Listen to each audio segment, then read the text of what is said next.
This event is really unique because it's a really special time for us to celebrate new teachers. We throw them this party to celebrate them actually making the decision to not only be a teacher, but to be a teacher here in Polk County Public Schools. We get all dressed up, we have a sparkling cider toast at the end, we're hearing from our superintendent, and it's just really a great time for teachers to network with each other and then get to experience some local restaurants as well. I am incredibly excited about the fact that new teachers get an opportunity and just really feel like they're celebrated. I think oftentimes we get into the initial start of school and things are overwhelming and they don't really have that opportunity to say, hey, I'm here, I'm officially hired with Polk County Public Schools and I'm a part of the family. And so to be able to have that feeling and to be joined by a lot of different individuals in the district, it kind of really feels like the support is surrounding them physically and literally. So I'm really excited for them just to feel celebrated, supported, and valued before the start of the year. What's really powerful about them getting to make these connections early on is that we know that teachers feel isolated, especially new teachers. So for them to get the opportunity not only to be able to meet other new teachers, but to be able to meet district staff that they are getting to put a face to a name, it really just makes it all come together for them and let them know you're not in here alone. We're here to support you and celebrate you.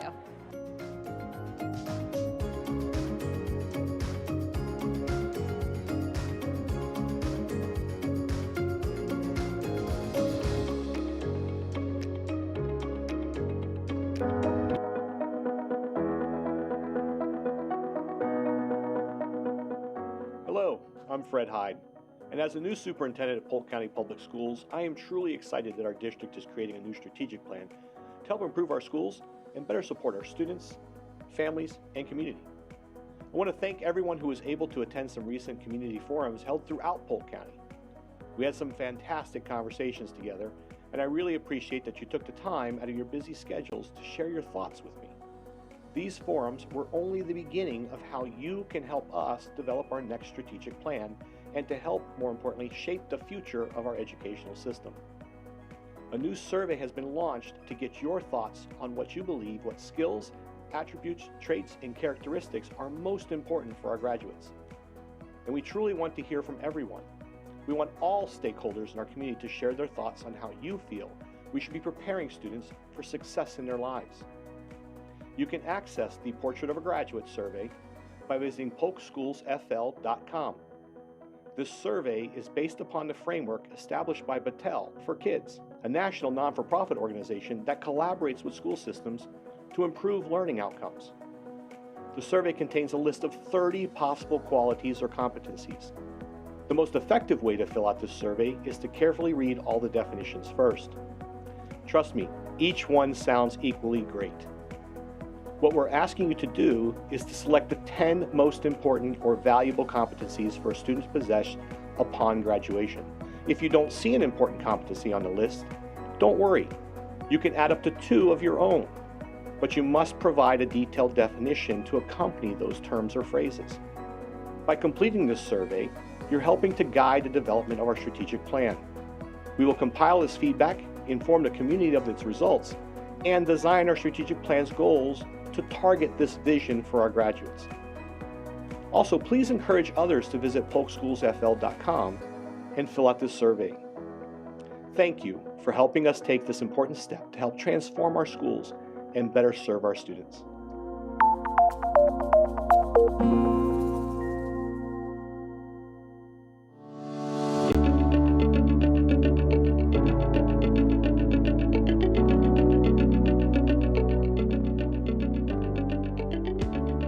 Hello, I'm Fred Hyde, Superintendent for Polk County Public Schools, and I'm here with Stephanie Yoakum, President of the Polk Education Association. We have some important news to share with our schools currently following differentiated accountability models.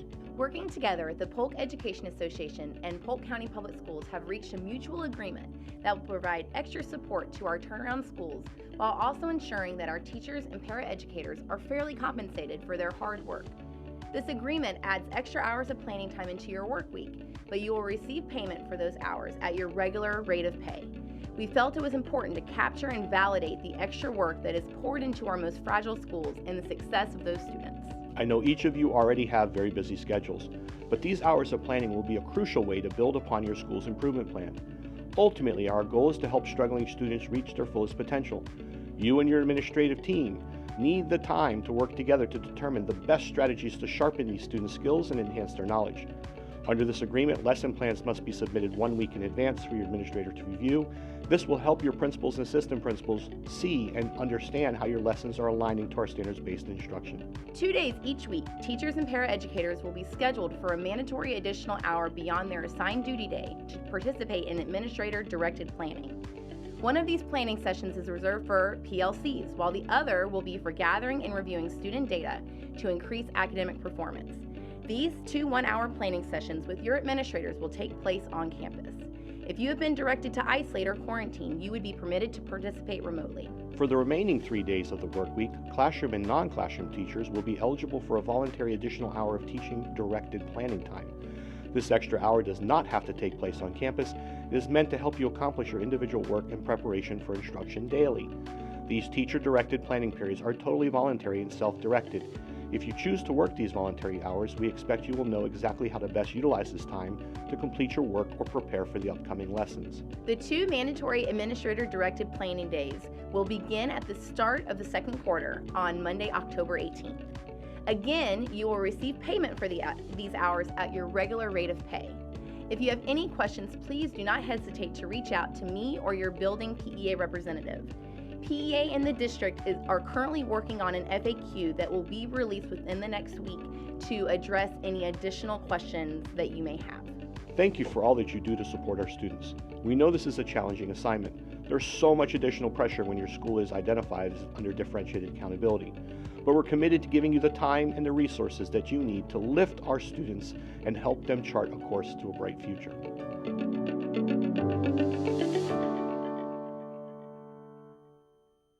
Some of my troubles of not being the best teacher I could be with maybe planning or lesson plans, all these things, for me it was almost like I guess a lot of NBA players, they call it like a revenge tour where they go against their old team. I like it. But for me, coming back. Yeah, like I'm coming back. Right. My comeback tour. But Yeah. for me, it was just to come back and continue to improve my craft. Like you said, although we're here and we're talking about our journey, we're still very new. And every day, a matter of fact, I'm still learning something new.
Good afternoon and welcome to the Polk County School Board Work Session for October the 26th, 2021. And I'd like to welcome all of our staff, any of our guests here today, and of course, all of our fellow school board members. And before we begin, we have a special announcement today. One of my colleagues had the most awesome weekend and celebrated getting married this past weekend. Will you please join me in congratulating Mrs. Sarah Beth Wyatt?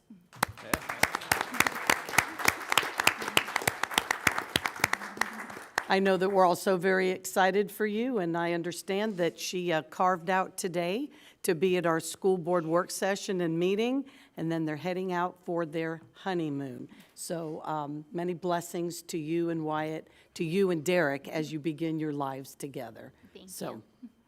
Okay, at this time, I'd like to turn the meeting over to Superintendent Hyde, who will run our work session today. Superintendent Hyde? Good afternoon, Madam Chair, members of the board, members of the community, and staff. Again, it's my pleasure to be here today. And what better way to kick off a honeymoon than with a lengthy school board meeting? Good for you. Absolutely. What commitment. At this time, I'd like to go ahead and bring Miss Angela Usher up to the dais, please. She will present on the first 3 items for us today, beginning with our 5-year capital plan, which is something that we bring forward each year. Yes, good afternoon. Good afternoon. Every year, Facilities and Operation prepares a 5-year capital plan. We look at the economic trend that impacts development, population growth, changes in capacity and renovation. And because change is constant, this is something we do every year. It allows for transparency to the public, and it helps staff with directions from the board and which way to go with the projects. You all know that we opened 2 elementary schools and a high school, 3 schools this year. And we did a lot of other things like the gymnasium at Westwood, the cafeteria at Eastside, and we continue working on the security projects with Intercom and fire alarm and HVAC projects. So we accomplished that. And ongoing projects, we still have Bartow Phase 2, Medalla, we're going to add a new cafeteria there. We continue with the gymnasium projects that we're going to put at every middle school that does not have a gymnasium.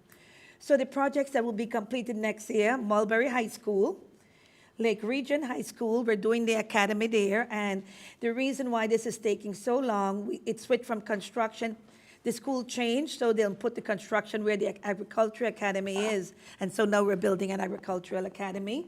We're doing some remodel at Babson Park. I mentioned Bartow Phase 2. When they're done with that, they'll have a completely modernized campus. We're still working on the Lakeland Clinic expansion, and we haven't brought that to you as yet because we find that the cost is coming in much higher now, and that is because of material costs going up. And just some other projects we're working in. I talked about the gym already. And the Willow Oak Learning Center will be our first early learning center that will be at the new Willow Oak School. Schools that we're starting on right now, Fred Garner Modernization, Southwest Middle Modernization, and New Elementary School 21C in the Winter Haven area. I have here Bellicita Middle School Edition, but that is subject to your approval today. Some modernizations we'll be doing, Elbert Modernization, Crystal Lake, Lena Vista, Juanita, and some more early learning centers. And then I mentioned the gymnasium that we'll continue to do until we have it all middle schools. The planned new schools, we have property for a new middle school in the Northeast. I mentioned 21C, that's a new elementary school in Winter Haven that we're starting. We're in the design process right now.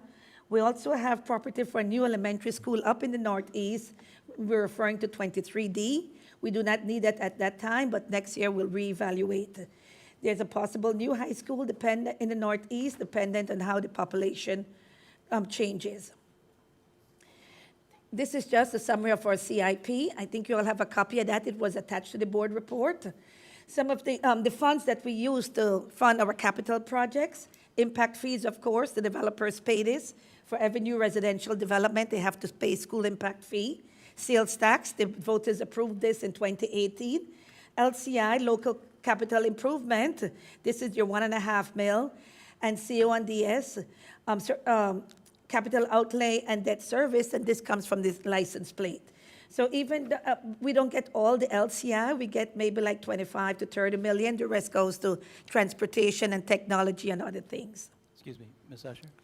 How much of these revenues go to bond to debt service? We're doing, it's about 16 a year, 8 from impact fees and 8 from sales tax. $16 million a year for debt service? That's it, right? Relative right. to these revenues? That's okay. it. Thank you. And we're splitting it between impact fees and sales tax. Okay, thank you. Projections. We have our projections in comparison to the state. Ours is in blue. Ours goes a little bit higher than the state. The concern is the middle school is dropping off at the state level. We don't think that this trend will be as significant. Ours in the blue. And so we compare our projections with BBER that we get from the state. And every year we look at this and think about the outside factors that influence our projections. We also have this evening on your board is the 5-year work plan. Per Florida Statutes 1013.35, we have to submit the work plan annually to the state. It still looks at revenues and expenditures, capacity, planned projects, look at portables, and to make sure we coordinate with local governments. So that is an item this evening also. Now, looking at the 25-24, the forecast, and working with our demographer, in 25, we have an elementary enrollment of 50,482. Middle school, this is where we're seeing a little drop at 22,484. And high school at 29,834 for a total of 102. At the same time, we have capacity for 117,050. But that doesn't mean that we still don't need capacity. We still do, because in a lot of cases, the additional capacity is not where we need it. So we're looking at balancing enrollment through program change, boundary change, possibly grade reconfiguration, different things. And we're working with that right now with the academic staff to see how we can balance out enrollment at schools. For the 25-30, we have project 4 new elementary schools, another middle school, and a high school, or if it's a big high school, half of a high school. And that's it for the capital plan. I don't see any questions. Go ahead. Next item, Ms. Fortney.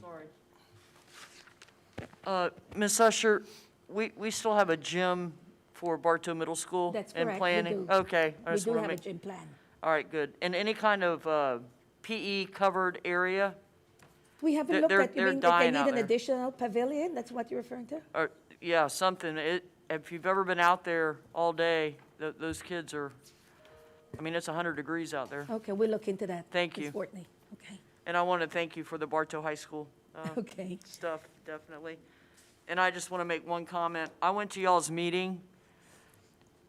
If you want information, this is what they work on. Lord of mercy, our maintenance people in facilities, unbelievable.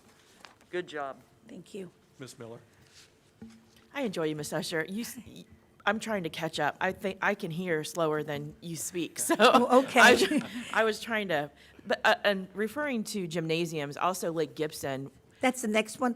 We did Westwood and Denison Middle, and we had planned for Lake Gibson, but that's something I'll work out with staff. That's how we had it prioritized, but priority changes, but they will get their gymnasium. I told the superintendent, I'll see if we can do 2 a year instead of 1 a year, because everybody wants them. Okay, yeah, I promised the last principal who's already moved on, so I see the new principal next week, and I know that'll be a topic of the conversation. We'll So look to see if we can move those up and do 2 a year instead of 1. instead of one. Thank you. Mr. Wilson.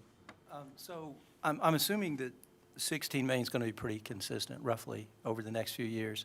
That's what we in have debt done. service. So it looks like we have, relative to the revenues, about $150 million a year that we can spend on capital projects and maintenance. Does that seem reasonable? This is a Yes, some of that is impact fees, which can only be used. Right, new capacity. right. No, I understand. And yes, it's about 150,000 when we take out the money from LCI for transportation and technology and other uses. Okay. So do we have a rough idea how much we're actually budgeted to spend over that period of time? It seems like it's constantly changing. Well, we have so many schools that need modernization, so I'm trying to save all the sales tax for the modernization and use impact fee for the new capacity. And the thing is, we use all the money from sales tax because the schools they really need upgrade. Sure, no, I agree. And we should be spending it. Right, we are. And I know we are, but my question is, what is our budget? I mean, how is our budget, budgeted expenditures relative to the $150 million revenue? Do we have a rough idea of that? And you don't have to get it right now. If you can, later is fine. We're spending almost all of it every year. We're spending, because we have re-roofs, we have renovations, modernization, so we are spending all this money. And I guess my question then is, what is the likelihood that we're going to have to do some more bonding? Are we able to cover everything without any additional debt over the next few years? That's really the question. It's constant, Mr. Wilson. So we do have a 15-year plan where we have all the projects. We have all our maintenance projects, our HVAC, our building envelopes, our ADA, and we have Sure. all the schools projected out in the 15-year modernization. But as we go into the 15 years, things come up. No, I know. So it's constantly changing, and that's why I bring it to you every year. I do not know after the 15 years, but I think having sales tax continuously as a funding source beyond the 15 years is good. And that's exactly why I'm asking the question, because it changes so often, and there doesn't seem to be a sense of consistency, and that's not a criticism. I understand that's part of it, but I guess my concern is not the last time, but in years past, we got into a mode of debt service, bonding, and I'm wondering what the likelihood of that happening again is. Are we in good enough shape that we'll be able to continue this without having to borrow more money? It's really hard to say, and it's completely up to the board. Yeah. We bonded like $150 million out of this because the board wanted me to start right away with Mulberry, Bartow, Kingsford.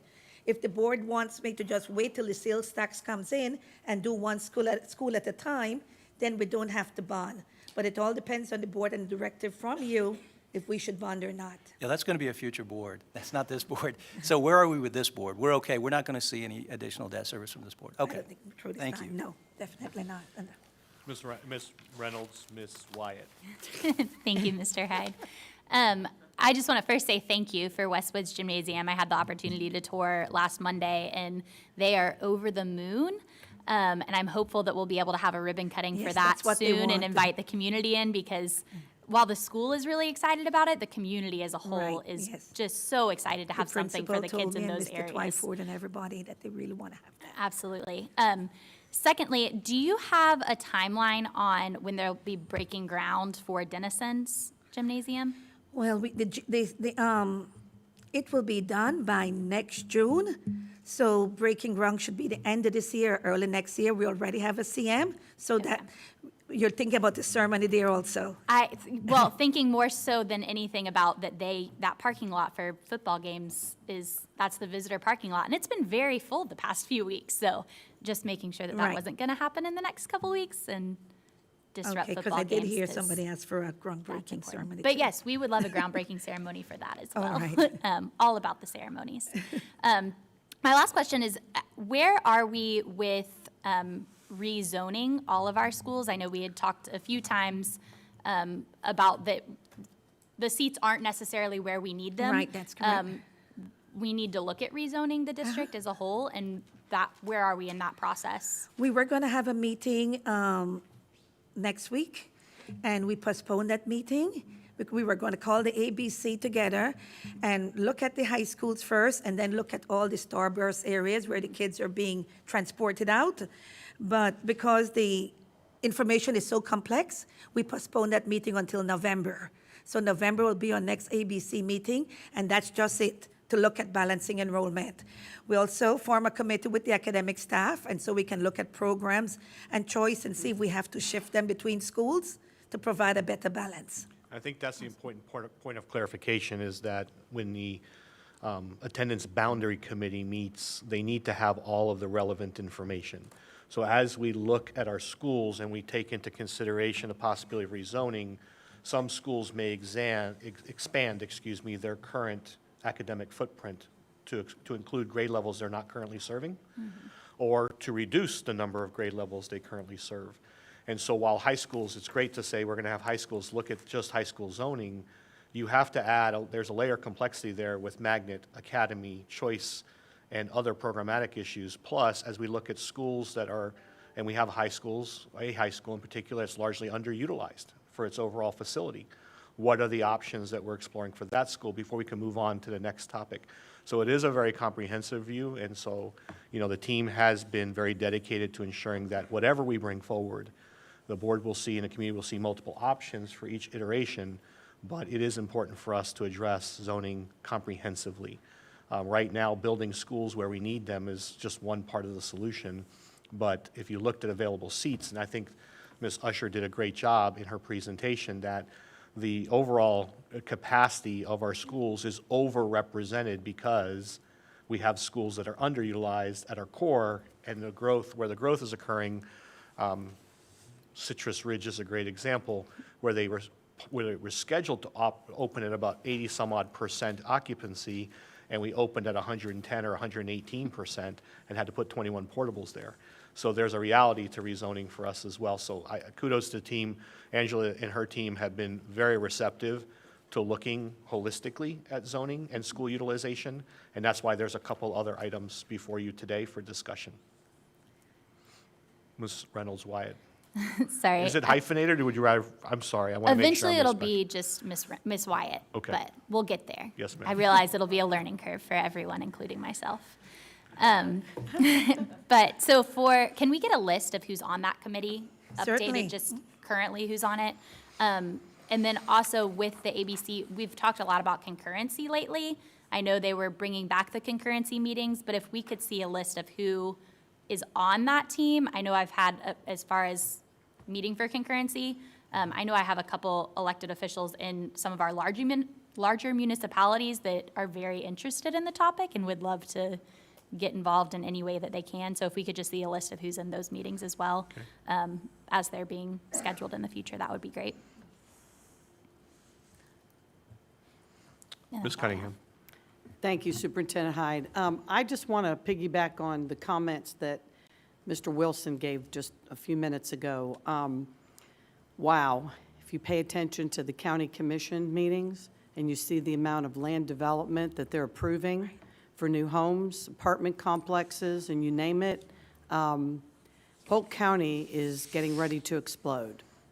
So I believe as we move forward, Superintendent Hyde, I'd like to respectfully request, perhaps at our retreat or at some time in the next maybe 6 months, that we talk about our impact fees.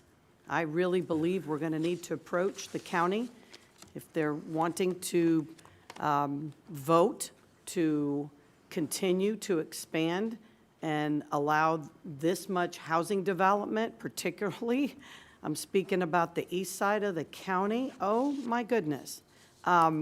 It's unbelievable. And of course, once Davenport High School went in up in the northeast, I mean, every piece of land within, you know, a crow's fly is now being developed. It's just amazing. So there's some point in time at which we're going to need to have greater percentage of our impact fees.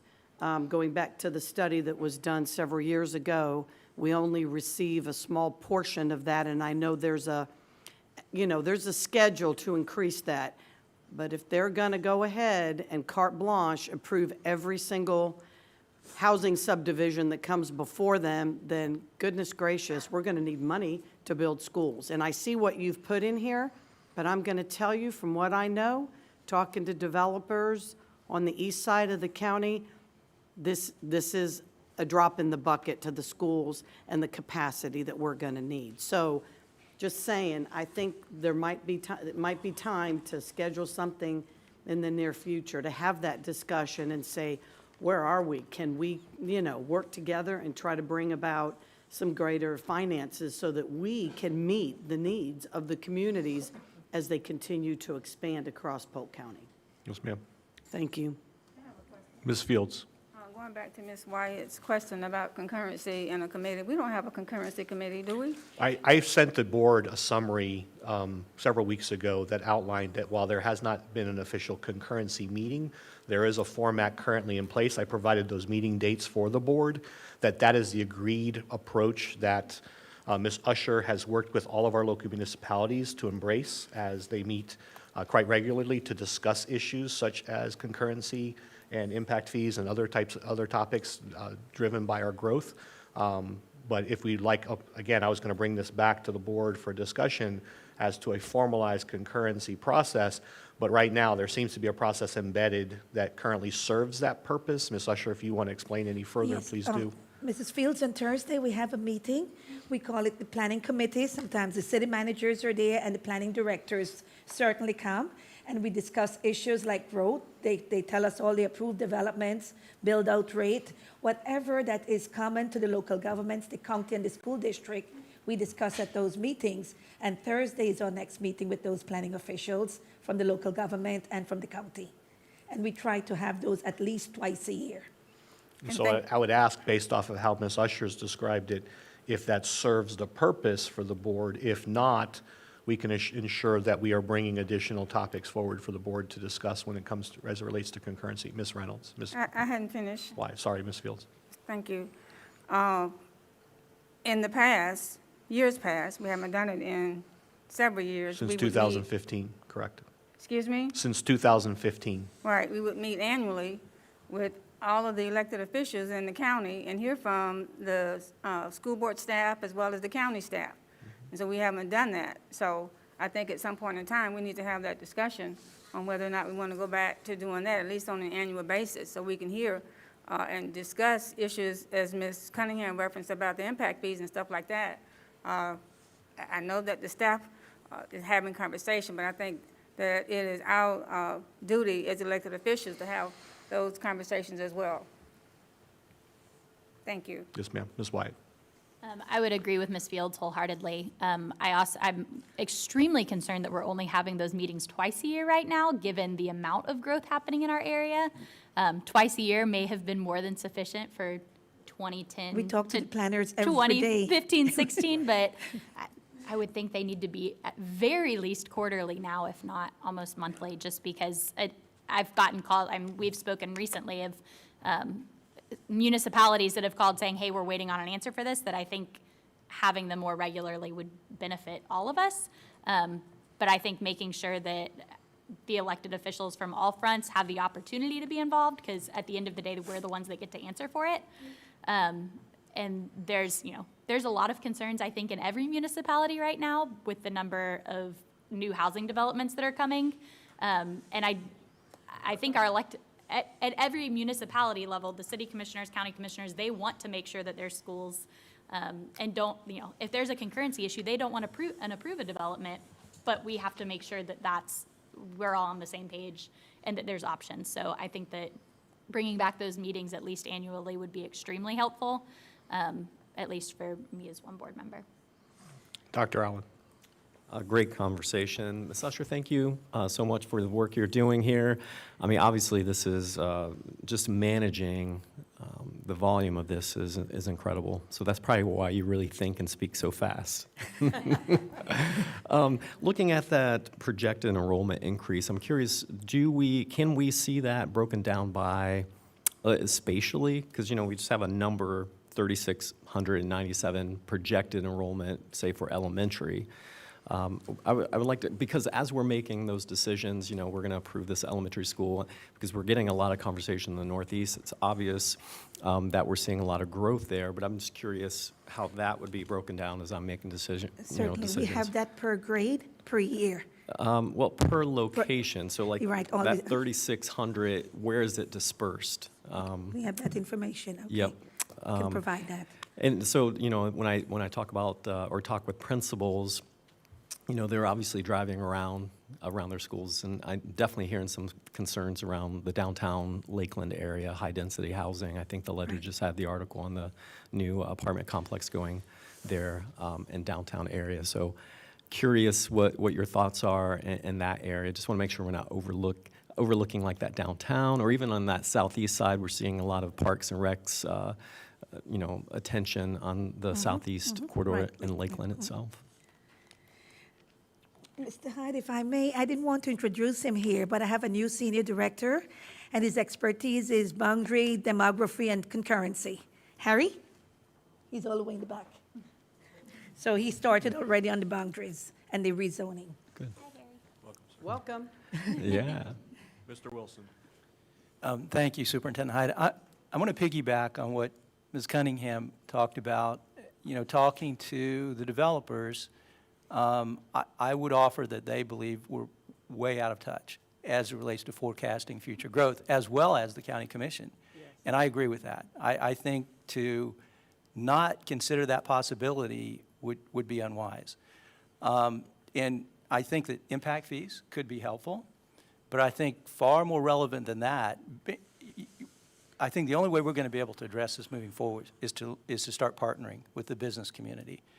And I know that my position on the Poinciana matter is not popular, but here's an opportunity to start doing that, to learn how to do that. Because the old model where we fund everything as we go, I think is outdated, And I think if we continue to rely on that, it's going to catch up to us, and and the school district's going to be in trouble. We have to find a way to start partnering with the business community and start partnering with other, other official government agencies within our community as well, but mostly with the business community. That's where we're going to be able to manage it.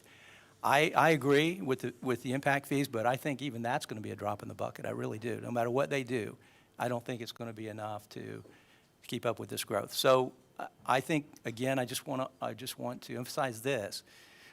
We would be unwise not to consider that possibility, because I think it's coming. Ms. Cunningham. Thank you.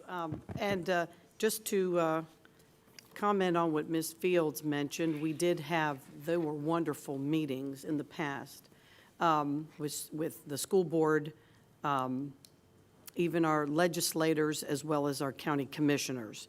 And so when I took over as chair in November of 19, I worked with Kim Long, and we set a meeting up for October of 2020. Well, that was all because, you have to get on everybody's calendar almost a year in advance. And so with COVID happening and us closing schools in March of 2020, Ms. Bird and I, obviously that meeting got canceled. And then I reached out to Kim Long, who was wanting to facilitate that for us. And Ms. Long indicated that it would make sense really to wait until we had chosen a new superintendent to do that, perhaps in October, again, of 2021. So with everything happening, it's been kind of crazy, but I too agree that we need to get back on that track and move forward in the new year. And I would love to see us have a joint meeting once again with the school board, the county commissioners, and our legislative delegation. Somewhere here, obviously in Polk County, there's several large facilities that we can do that, and we usually have moved them around throughout the years. So I think it's time, and I appreciate you bringing that up, Ms. Fields, but we do need to move forward with that. And Ms. Long, again, indicated to me several years ago she'd be happy to facilitate that. So I would love to see us move that forward, because that's where a lot of great discussion occurs. And I recognize that you all are in contact with planners, city, county, on a daily, weekly basis to know what's going on. But sometimes I think, when your elected officials, as Ms. Wyatt indicated, are involved, it kind of helps the process, and everybody kind of knows we're all on the same page in the same room. And I think moving forward, that unanimity or unity rather means a lot. So just offer that as a little bit of history. Thank you. Thank you. Bellicita. Okay, the next item I have is expansion of Bellicita. As you all know, we opened it in August, 996 capacity at the elementary school only. What we did, we took students from Citrus Ridge. In 2020, the middle school student was 1107. We took away 500 students to Bellicita, so the enrollment at level was 600. The permanent fish capacity was 900. The capacity, including the portables, and we have like 12 portables, 1067. Enrollment 810. Enrollment 943, so it went up by 133 in a year. And the utilization is 105%. All the middle schools in the area did increase from last year. So the proposal is for Bellicita to work with Citrus Ridge with 2K. So we don't have to move the students to Bellicita and then move them back to Citrus Ridge for middle school. They will both operate 2 individual K-8. The proposal is to add 6, 7, and 8 grades to Bellicita, a dining room. The capacity is 465. It could be a little bit higher.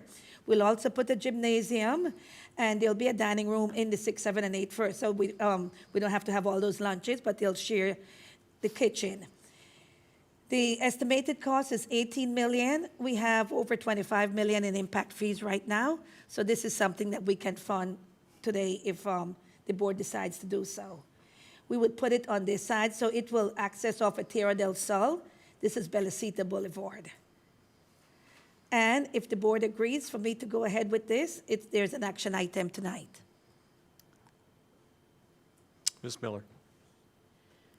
I have a few concerns on this, and maybe you can help me understand.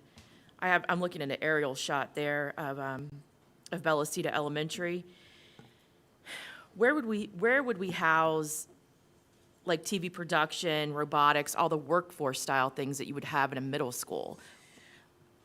Mrs. Miller, this is just conceptual. When we design a middle school, elementary school, we have representatives from all those departments to help us to do the floor plan. And it depends on the academic staff too, what type of programs they want to see in the middle school. We invite those people to the table, and then we decide the flow of those uses. Okay. So I can't tell you right now, it's just conceptual where it will be.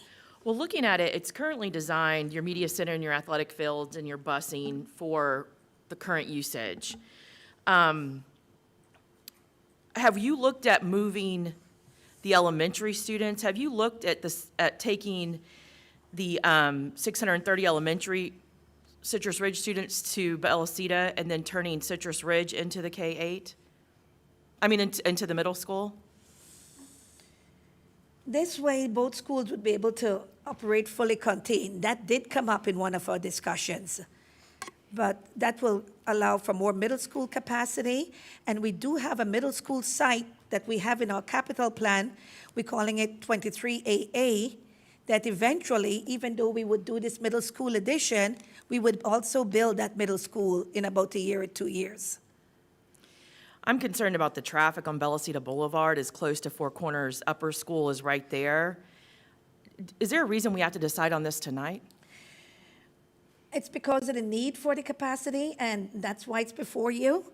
And so the students from Citrus Ridge, they don't have to go from Bellicita, don't have to go back to Citrus Ridge, but it's completely up to the board, whatever action you'll want to do. If that is the case, then we'll look later on at the middle school and probably building the middle school and see if we can move that up. If Bellicita was built for 900 and average 900 students, and their enrollment's around 700, there is capacity currently available at Bellicita, just not enough to make a K-8. Right, and we purposely loaded Bellicita at about 80%, because when a new school opens, you don't want to load it at 100%, because growth will occur. So we will see more elementary school students coming in there. I didn't want to put portable on the site. So I got my pizza already. So we usually just load it at the 80%. And we do have space, because Bellicita is almost locked in with those apartment complexes and other things. We do have space at Citrus Ridge if we were to build there for capacity and get rid of those portables. When you look at building, you have to look at the core also. And I know Citrus Ridge core is maxed out, so it's not just adding classroom space. We would have to update the media, update the dining, and increase the middle school capacity. It is an option. It's something we can do. Well, we'd have to increase the capacity at Bellicita if we're going to try to add a middle school. We have the dining room that we're going to put in the middle school. I would like more time. I'm not sure that I'm ready to vote on this right now. There's several questions.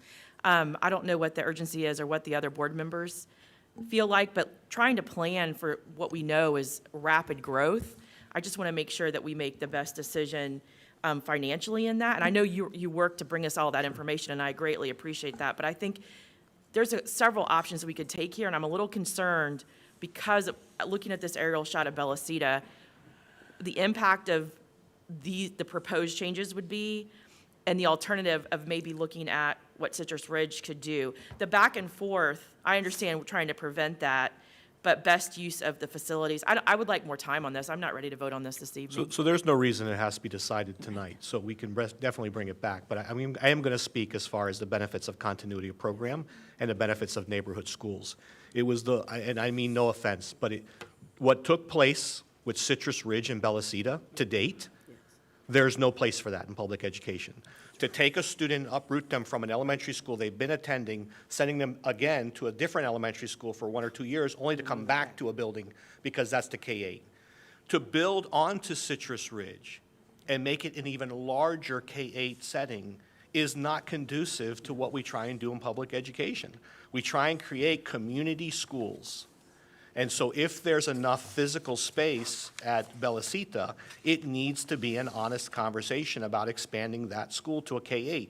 Because the continuity of program, when a student enters school, whether it's pre-K or kindergarten, and the ability to maintain that student in one school setting throughout those most critical years, when they're building relationships and we understand who those students are, is the most important. And so while the concept of turning Citrus Ridge into a middle school and expanding at Bellicita to be a larger elementary school, what gets lost there is, again, we're handing kids off in middle school to another group of individuals who have no connection to those children or their families, and it takes time to rebuild that. As a former middle school teacher and a former middle school administrator, I will tell you, you lose about 6 months with an incoming class every single year because you're trying to reestablish relationships and figure out who kids are and what types of learners there are, how they respond to different administrators, whether they respond better to male or females or what they respond to, what their needs are. There's only so much you can derive from a test score.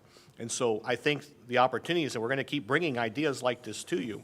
There is no rush to have it determined tonight, so we can absolutely delay that, have additional conversation, and have you bring additional questions forward. That's not the issue. But I do think we have to look comprehensively what's in the best interest of our communities, our neighborhoods, and our students.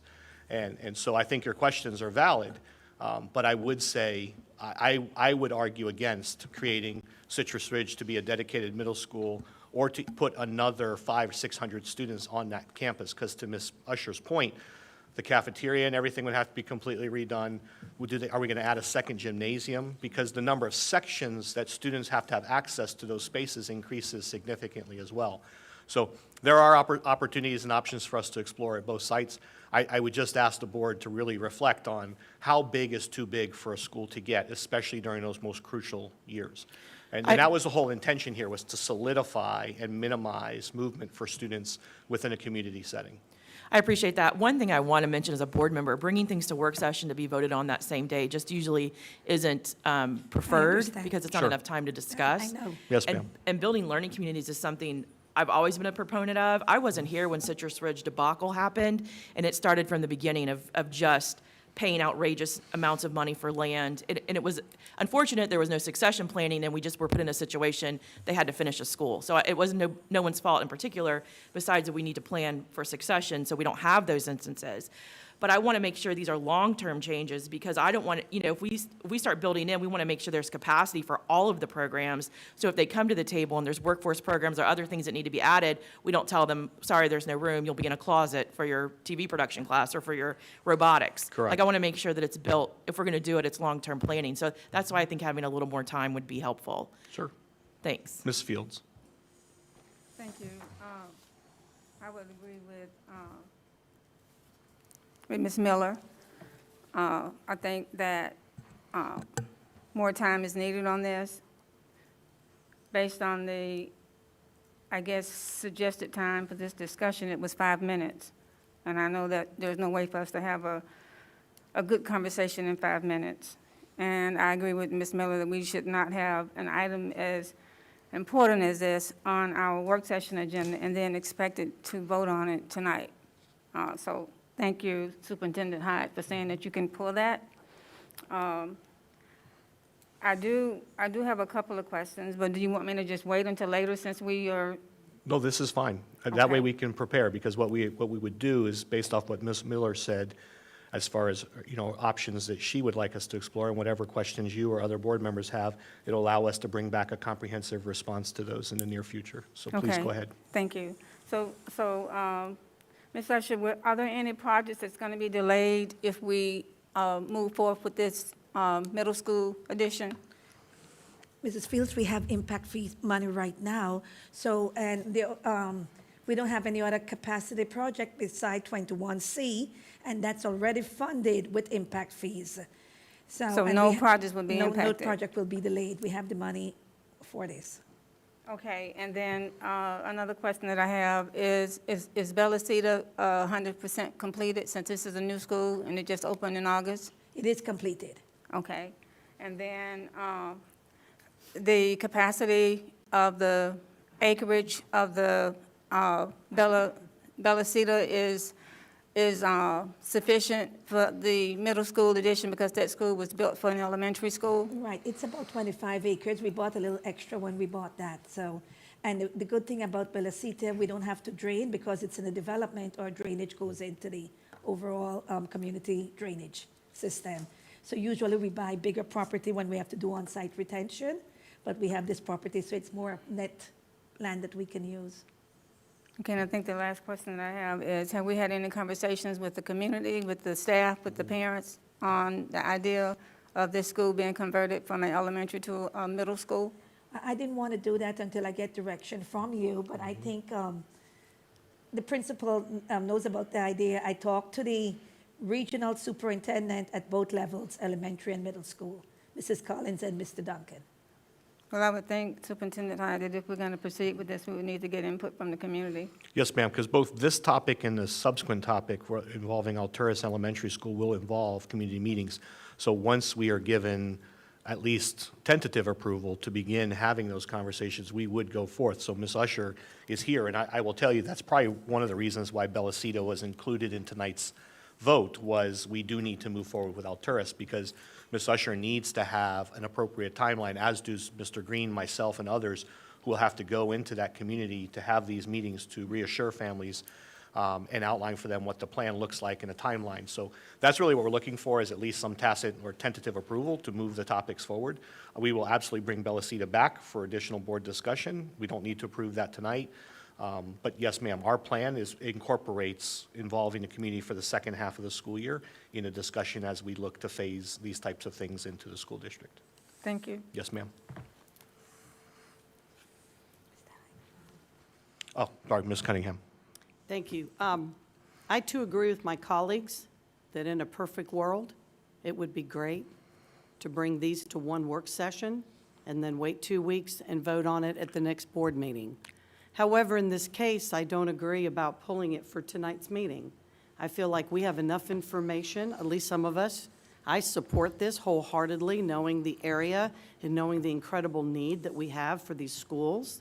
I don't think waiting another several weeks is going to change that.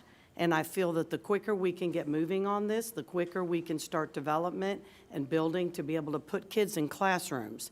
So I would like to respectfully request that it remain on the agenda. And for those who vote it up. Those who don't, vote it down. I think timing is critical. And waiting 2 weeks, 3 weeks, whatever the time frame is crazy. Everybody knows the intent. They know what staff has been through to get to this point, and we are desperate for new schools in Northeast Polk. So I would simply request if you'd be so kind and leave it on there, and folks can vote it up or down. Thank you. Ms. Reynolds. I'm sorry, Ms. Fortney. I apologize. It's all right. You said Ms. Wyatt, not Ms. Fortney. It was Okay. Ms. Fortney, and then I'll come back over to you and Ms. Miller. Well, Ms. Wyatt. I did teach her husband, so does that count? I apologize. All right. Yeah, I agree with Ms. Cunningham. You know, I looked at this, and it makes sense. So, and really, it's conceptual right now, right? So we're just really giving you and your staff the ability to pursue it further. Right, that's great. And we will have a community meeting. We Right. always do when we do schools. Yeah, I Go agree to with Ms. community. Cunningham. I have no problem trusting our superintendent or Ms. Usher. Ms. Wyatt. Thank you. I, along with Ms. Miller and Ms. Fields, am concerned looking at the conceptual drawings because the size that it looks like we're building a middle school additions on doesn't look like it's big enough to fit a gymnasium and K through 8 regular classrooms in addition to, you know, most of our middle schools, many of them at least, have some sort of auditorium and music classes and things that require more space. It just seems strange to me that we would be able to fit what we normally fit into a middle school in that small area of the conceptual drawing.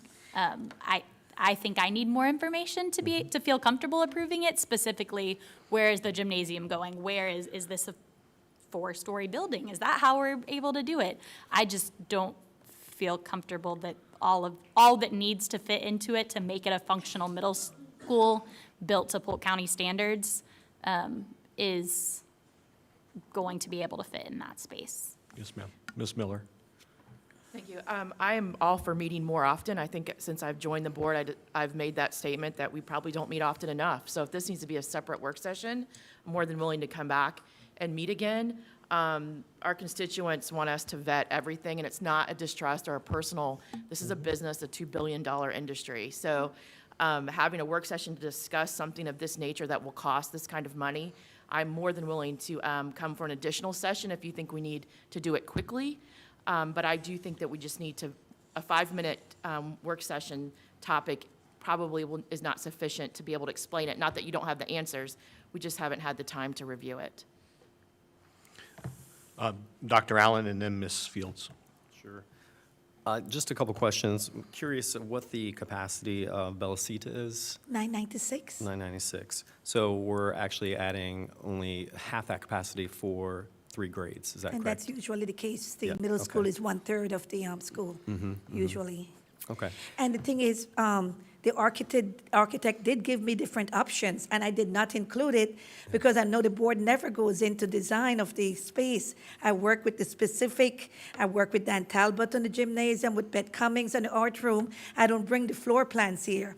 So the architect gave me 2 options of the school fitting here, a 2-story and a 3-story. I told him I like the 2-story, and he showed me where the gymnasium will be and all that. I'm sorry I did not include that to share with the board, but I do have that information. But I never get that specific when I bring an item to the board, so I did not bring all those floor plans. And what kind of shared resourcing do you see between the middle school and the elementary? That depends on the academic Yeah. staff. I know for sure the kitchen will be shared, and there will be a gymnasium there also. But I don't know what other resources they can, based on the curriculum, what they'll be able to share. Sure.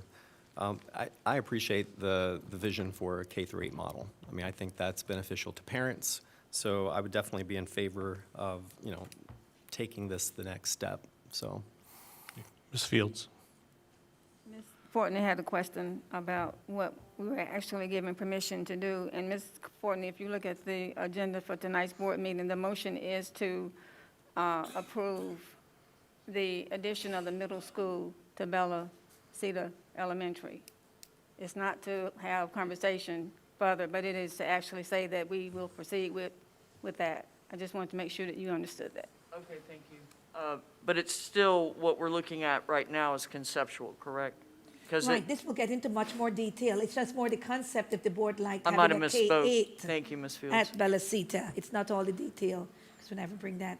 And the thing is, I wanted to get this done for August 23 also, and that's why I wanted to start on the design. But certainly I understand we should never bring, I don't like doing that, but it's all up to the board, what the board wants to do. I'm here for your direction. Ms. Wyatt. Thank you. You're getting good at this. I'm all for adding a middle school. I mean, I think the K-8 continuity is critical. I just am concerned that looking at that amount of space, it does not look like everything can fit. Yeah, and So I don't want to approve something and then us have to, without all of the information of whether or not it actually can fit. So there may be a way for us to resolve all of these issues, right? So the board is absolutely supportive of us exploring alternate options. I think there's still some remaining questions. I think the plot plan that Ms. Usher shared, doesn't do it justice because we have received other designs and we'd like to be able to provide those to the board. So rather than pull the item for this evening, what I'd like to do is amend the item. And I'll discuss that later. But if, in all likelihood, we could adjust the item or amend the item for this evening so the board can give approval for us to explore conceptual designs, costs, and develop timelines. Ms. Usher and I can bring this item back formally then for a final vote in November if the board is supportive of that. But that way you don't feel like you're committing to building a building right now without the information you feel that you desperately need. And I don't disagree with you. And I think that would allow Ms. Usher to feel confident to start exploring with architects and engineers and others what that proposal might finally come to look like. Because some of you have asked questions about programs, placement, and we don't want to misrepresent that plot plan and make it look like we're trying to force a building onto a piece of property that doesn't look like it fits well. And I think that Ms. Miller brought up an important point outside of programmatic. One of the reasons why Ms. Usher placed the middle school building on a separate road was to help minimize and reduce traffic congestion that we already deal with. So I think that's one possible solution for this evening that would address most of the concerns expressed by the board. Ms. Fields.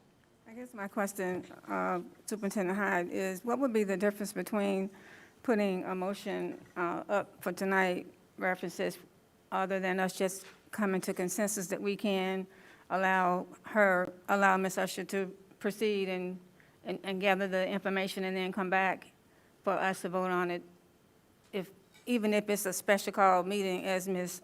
Miller said, if it's that much of an urgency. If Mr. Bridges says that that's permissible, because in my experience elsewhere, having a consensus vote was not permissible. I mean, not here, I'm just saying, we've done it before, Right. as to whether or not it's okay for the staff to proceed. explore the with concept. exploring, and I'm just saying, what's the difference between that, a consensus of the board versus a vote?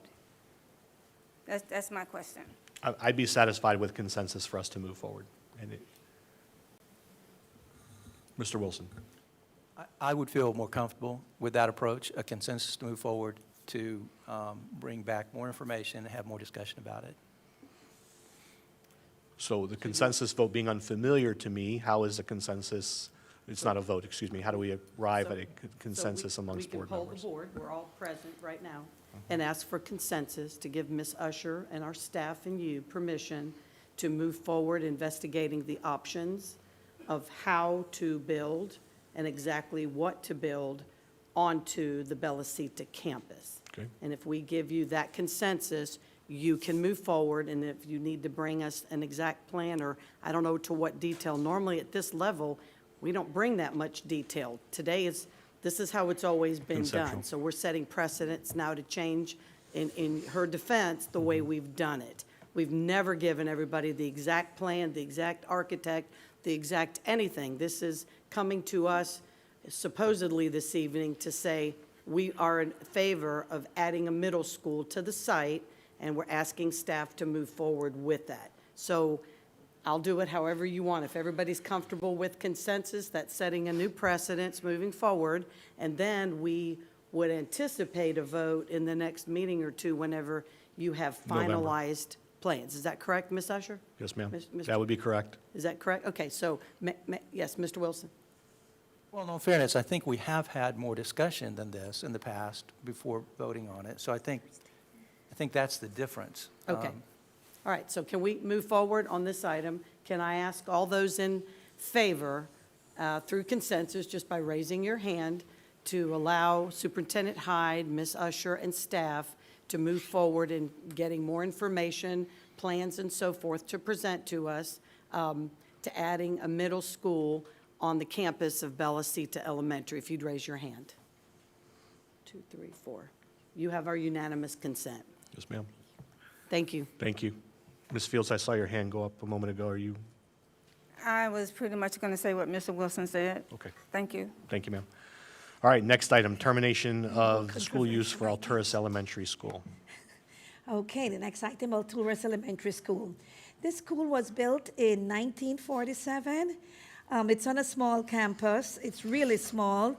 The enrollment is 366. We have portables on it, and so the student station is 427. If you recall, we had 5.67 acres, and in 2011, we bought another 2.5 acres. So the entire site is 8.25 acres. Just the location, it is in Alturas. It shows the boundary. The concern here is that this school is on well and septic tank. Every day we have to test the well, we have to make sure it's correctly chlorinated. This school, we have had a lot of issues with it with maintenance. It needs new HVAC, it needs a new roof, it has a small cafeteria, very limited administrative bathroom or facilities for administration. And the school is quite old. I have all the buildings listed, and this is just like if we would consolidate and send it to the state which ones we could tear down, and probably we can tear down all of them based on the age and condition.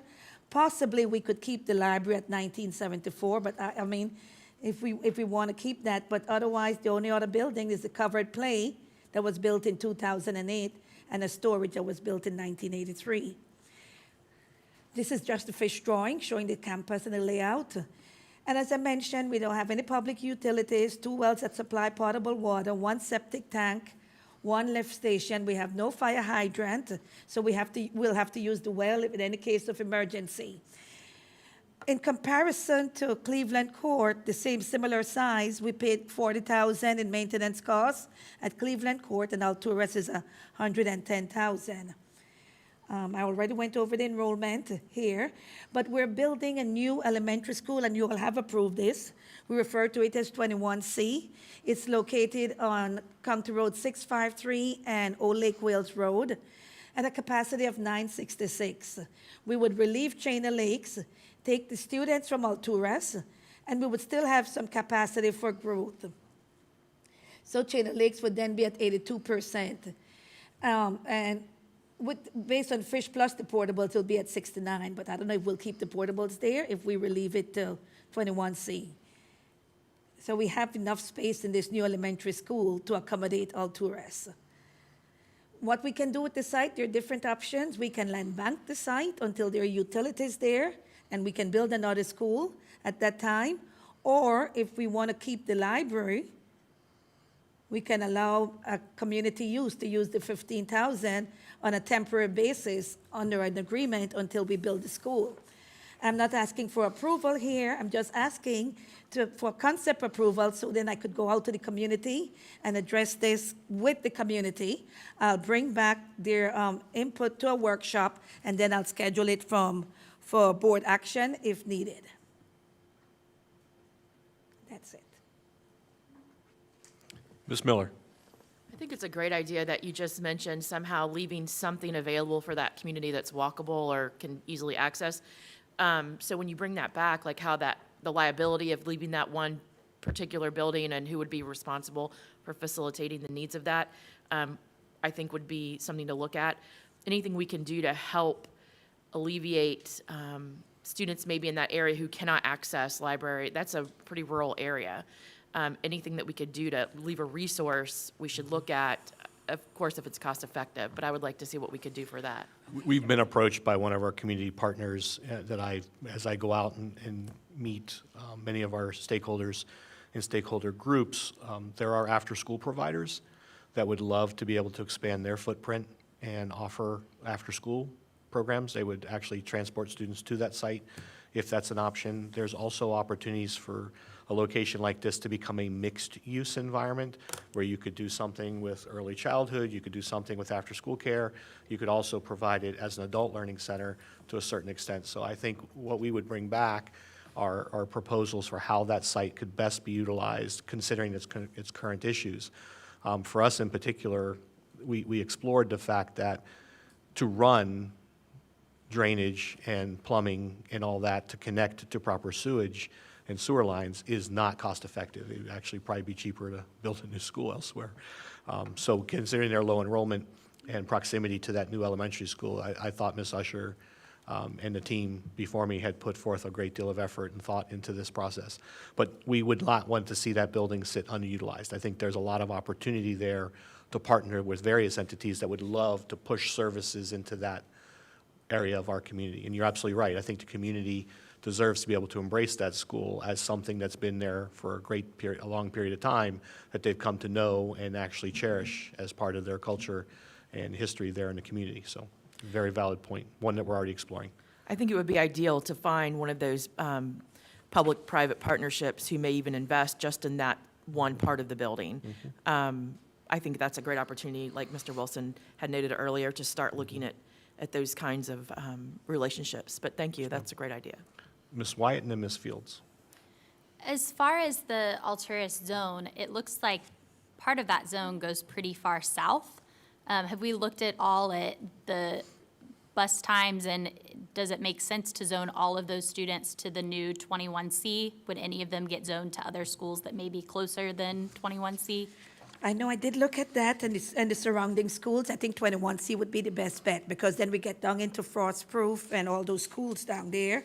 We have Louis Sandberry, Ben Hill Griffin, South. So I think taking them up, and if you notice, some students north of 60 already go to that school.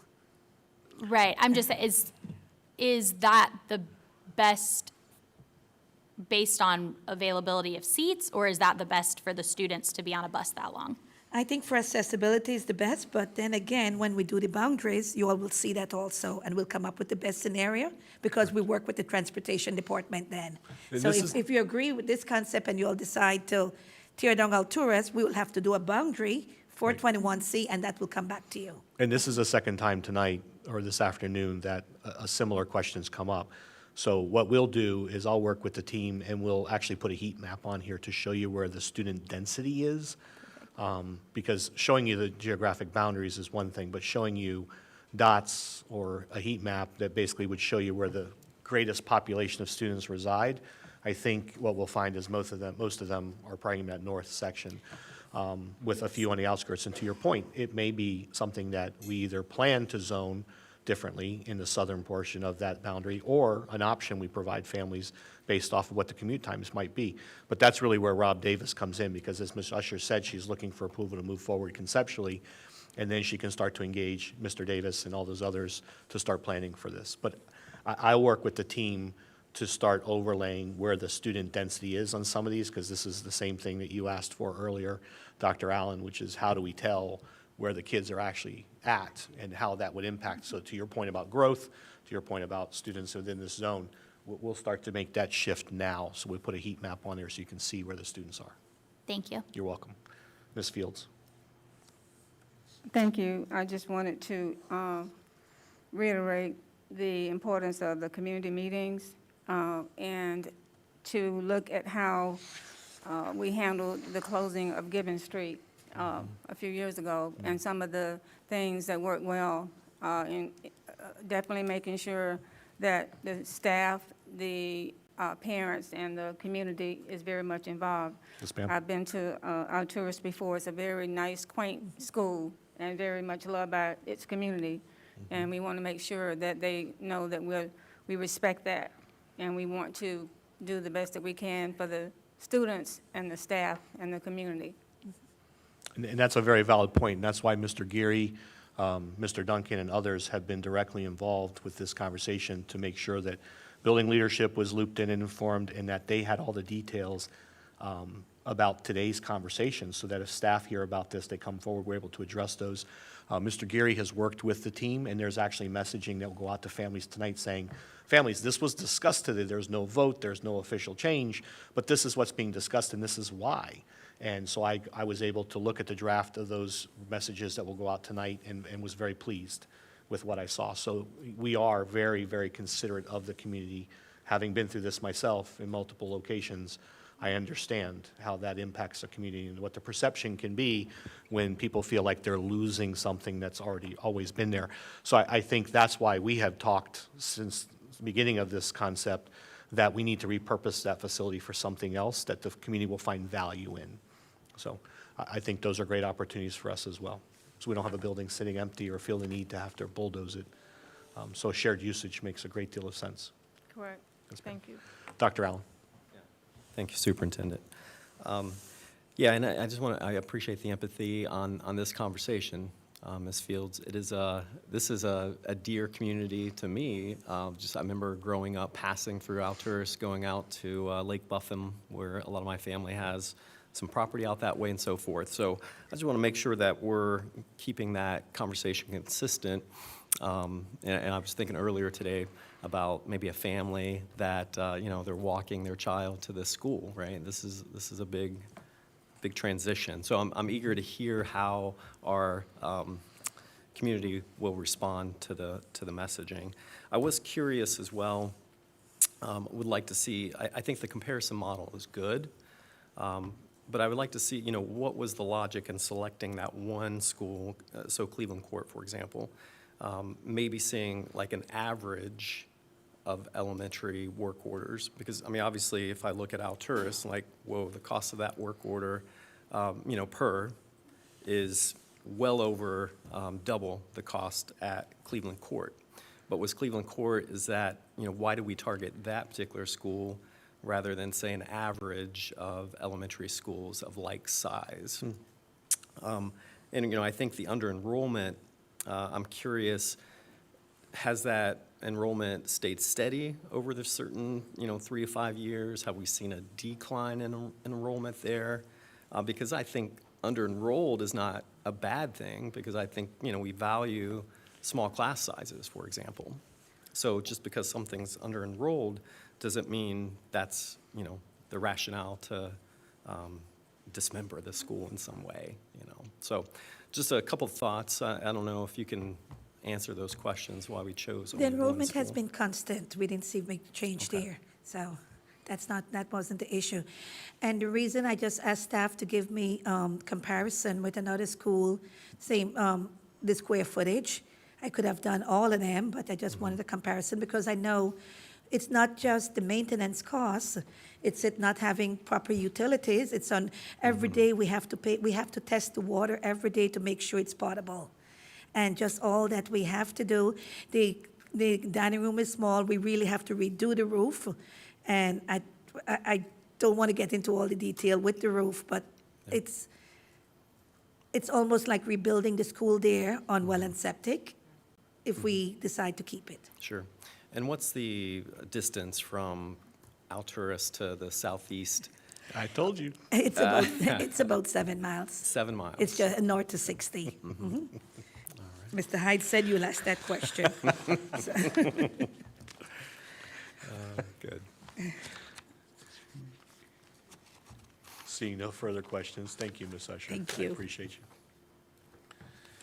At this time, I'd like to bring up for our next topic, before we do that, does the board need a break? Would you like to take a 5-minute break? Okay. Let's go ahead and take a 5-minute break. It's 1:37. If we could come back at 1:45, that's actually 8 minutes.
I went in thinking, this is going to be difficult. I'm going to be uncomfortable. They're going to make me say things or do things that I'm not comfortable doing yet because I don't have the teaching experience.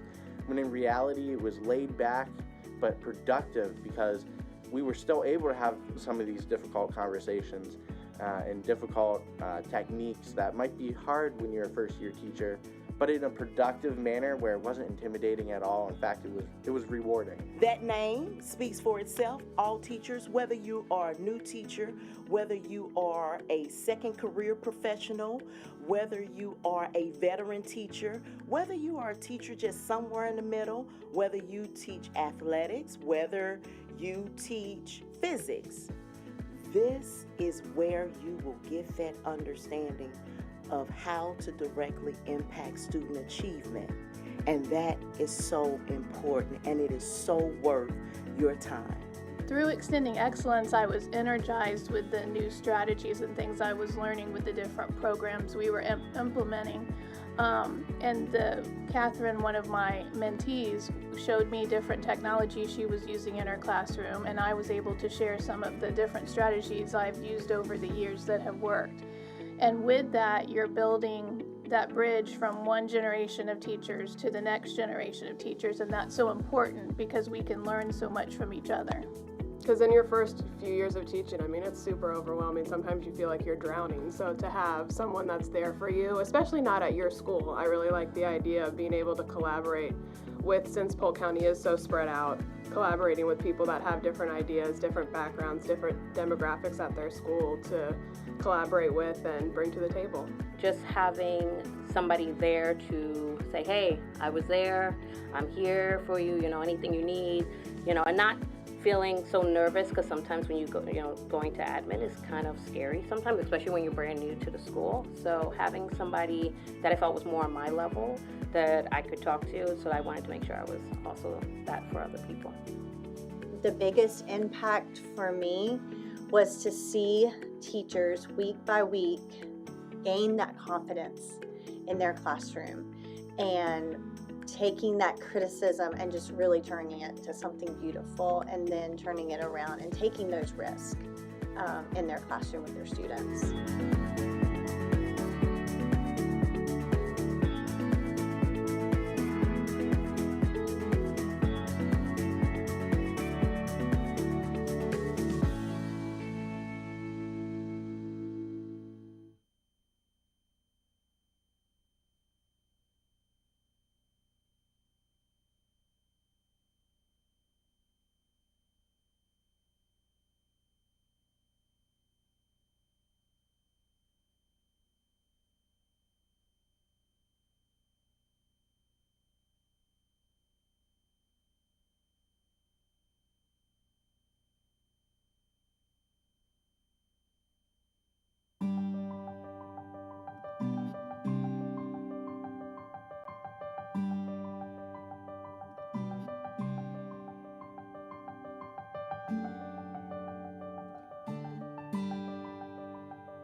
I'd like to reconvene our work session.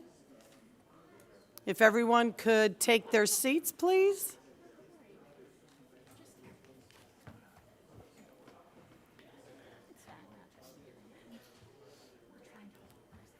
At this time, I'd like to call our meeting back to order. And our next agenda item is Safe Schools and School Security Reports.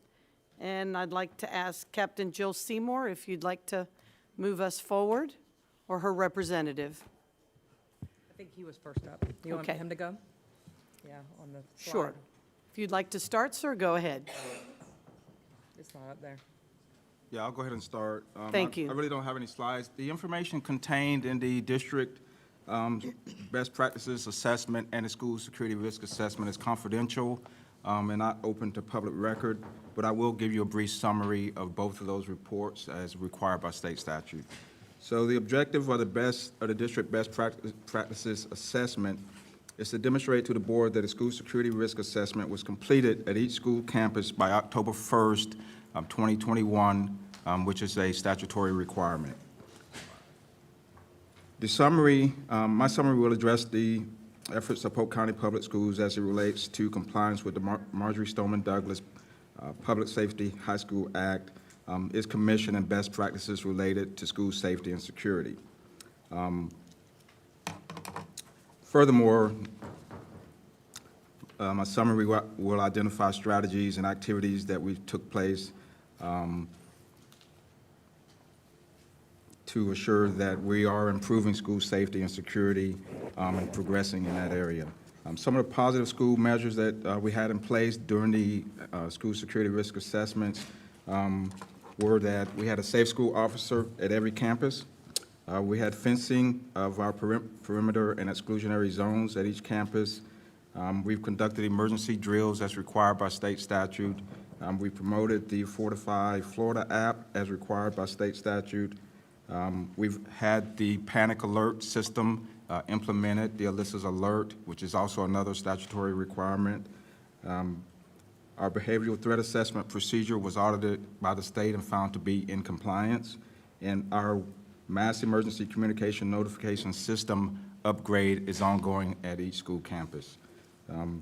So based on the results of the school security risk assessments, there are additional steps that should be considered, and that is to continue to train personnel in youth mental health first aid and our threat assessment procedures, continue to train safe school officers to better prepare them for the appropriate action necessary in the event of an active assailant incident, consider first aid stop bleed training for all school-based personnel, continue our physical improvements with fencing and single point access. We have an ongoing camera upgrade occurring at each of our campuses, and it is recommended that we continue with that upgrade. All of our threat assessments are established and focused, and we need to evaluate the effectiveness of storing that information in that system. We need to create a maintenance plan for our technology that we are upgrading, such as our cameras and our emergency mass notification systems. We need to create an educational program for students related to social media threats. That is something that we've seen an increase in, and I think we need to establish some kind of program, something to educate them of the consequences of making those types of threats. Installation of room numbering systems on the exterior of classroom windows. Use of RFID access for staff, employees, and faculty at school sites. The installation of impact-resistant and one-way window film at schools, and the expansion of signal amplifiers at schools that are having emergency radio failures in some locations within the school campuses. So based on our assessments, those are some steps that we should consider to continue or to initiate as we go forward with our safety and security measures in our schools. So I'm open to any questions you have about the assessments or school safety and security. Ms. Fortney? Yeah, thank you. I especially like your social media input there. Back in the day, Polk County Sheriff's Office used to come, I believe, to every school during work days for the faculty also, and back then it was gangs. What to look for in the classroom, signs, that kind of thing. And I know when I was at Jewett Academy under Dr. Linda Ray, they came in and actually did the social media, but I think that was by request by the principal. Right, and I think the captain will talk about GRIP, which is some of that gang intervention program that is ongoing. I think based on the new technology that we see today, we need to address with students, the consequences of using that media to make those threats. Obviously, there's a couple of reasons why they do that. Some is out of frustration with some issue that they're having, and that is their way to express themselves when they make these threats. Some are, when we interview them, they think it's a joke. So I think we need to educate them that there is a consequence and it's not a joke, and that if there is some frustration that they're experiencing in the school system, a way for them to deal with that. We're in the early stages, but I think we need to have some type of program to educate them regarding making these types of threats. Yes, ma'am. Absolutely agree. Ms. Miller. Thank you. I think that's really important, and we get a lot of that from parents and staff. And I don't know if we should try to collaborate with our own social work programs, our social workers that are in the schools, because other than what you're referencing, social skills in general and social media probably needs to go, like awareness and what children need to be looking for, probably needs to start more of that 4th and 5th grade in elementary schools. Middle school, of course, but there is a legal aspect where if someone makes a threat, they need to understand that they're going to go to jail, that it's a real thing. But also some of that just bullying / grooming / safety procedures of the internet, and that might not fall under you guys as much as a social worker, I'm not sure, but that would be a great time to partner.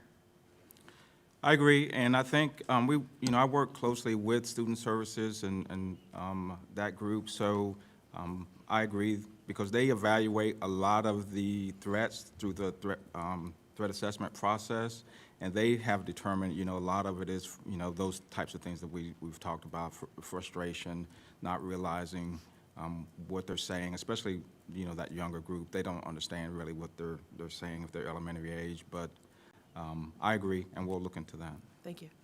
Captain Seymour. I just want to add that we teach SAVE in 6th grade, and that was added this past year over the summer, a part on social media and how to properly use it and what you should and shouldn't put on there. So just so you know, we are teaching it in the SAVE in the 6th grades where Polk County Sheriff's Office is located. In all 6th grades? Only where Polk County Sheriff's Office. And some of the city agencies adopted our education program as well, but not all 6th graders are receiving it, no. If we asked, did they have to request that from your office if they're not a county? We have the curriculum that we can provide. Thank you. Ms. Fields. I had a couple of questions in reference to your executive summary. Can you tell me what the acronym is for YMHAT? It's on page 2. Youth Mental Health First Aid. It was Youth Mental Health Awareness Training. It is now referred to as Youth Mental Health First Aid. And that is a program that is designed to give staff awareness to recognize a student that may be in crisis and how to help them until they can get them to a professional person to help resolve that crisis. So it is an 8-hour course that all school staff is required by statute to be trained in. So we are working toward reaching that goal, but it is something that came in 2018 with the Marjory Stoneman Act, and we're in the process of making sure all our school-based staff are trained in that. So right now, what percentage of our staff would you say have had this training? I don't have an exact number, but I would say less than 50% at this time. I can tell you that all school safety guardians are trained. I made sure that they were trained, and each school is responsible for signing up at least 5 staff members per training, but it's an 8-hour course, and it's going to take a while for us to get everyone in the district through that training. Thank you. And then the other question that I have, I read your summary, and you really emphasized fiscal impact. And when you talked about your timeline, you said there's a tremendous fiscal impact associated with the strategies and actions, and that's accomplishing all the things that you would like to accomplish. So, Superintendent, I don't know if you have this information today, but at some point in time, if you can make it available, I'd like to know how much money are we getting from the state to help us to achieve these strategies and actions that's expected of us, and then how much money are we having to find on our own? Does that make sense? I can tell you that we were just allocated $1.6 million through the hardening grant, which is based on the assessments. But as far as the information on how much over that, we'll have to get that to you, but we were allocated 1.6, and that includes charter schools portion of that, but that hardening grant is tied to the risk assessments.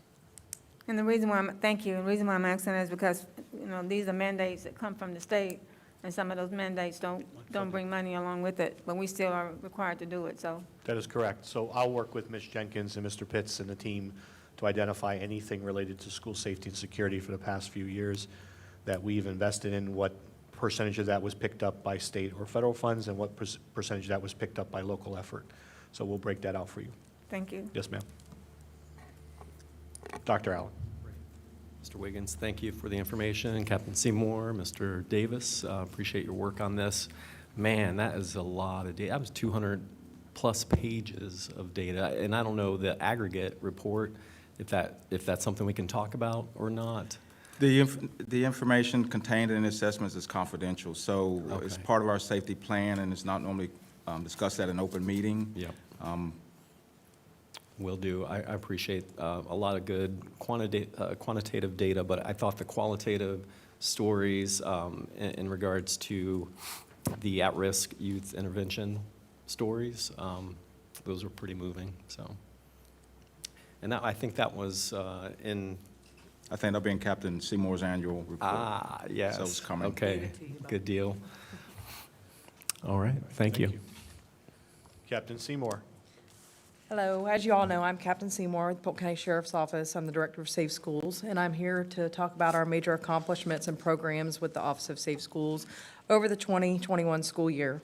I've provided each of you with the complete report for you to review in full detail, but I'm just going to go over some highlights. If you'll start on page 4, Gaggle Monitoring.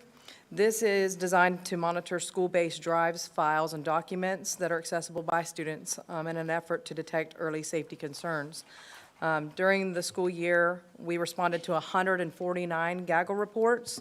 Of the 149, there were 26 students that were taken for an involuntary assessment or Baker Act. Also on page 5, the FSAT, that requires a campus tour by first responding agencies.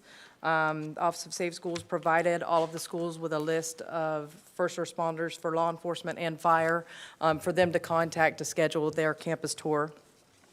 So they were able to submit their FSATs on time.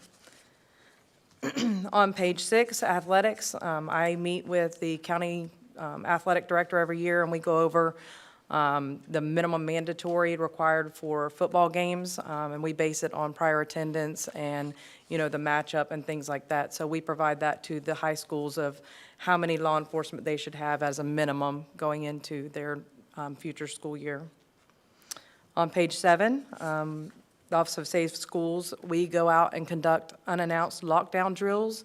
Over 30 schools are selected, and we go out, and my entire supervision team evaluates the lockdown drill, and we meet with the administration after the drill and give them feedback and guidance on areas of deficiency so that they can improve, you know, with our input. As a result of Alyssa's law, school districts were required to implement a panic button on all campuses. The district partnered with Raptor Technologies and incorporated features to the program that were once provided by Navigator 360, or as we used to call it, ERIP. Drill management is now conducted through Raptor, and it offers schools and administrators the tool to schedule, conduct, and document various types of drills. It offers a place for document storage, and that's where our critical incident response plan is now located, as well as links to training videos that the Office of Safe Schools has created. They can find the run, hide, fight, hard corners. There's also a video on see something, say something. There's one that says, no joke, don't make posts involving threats or guns. There's a video on there for that. And then this past year, we created the digital intercom system that's being installed in all the schools. We did a training video for the staff to view to help them with using that new video system, or intercom system. Office of Safe Schools is responsible for the reunification response team. It's comprised of over 80 district employees and its activation and deployment. Due to COVID, we were unable to conduct our annual training exercise last year, but we are scheduled to conduct one tomorrow, where we will train and simulate a true unit reunification. All members of the response team are on the school messenger. They'll receive a phone call, a text, and an email notifying them where to respond, and then we will activate and do a reunification tomorrow. On page 8, BrandWatch, it's the statewide social media monitoring tool that the state utilizes. Last year, we only received one BrandWatch alert, but that's because the social media that it monitors is not what the kids are using right now. So it doesn't include like Snapchat and Instagram, so we're not getting a lot from the BrandWatch at this time.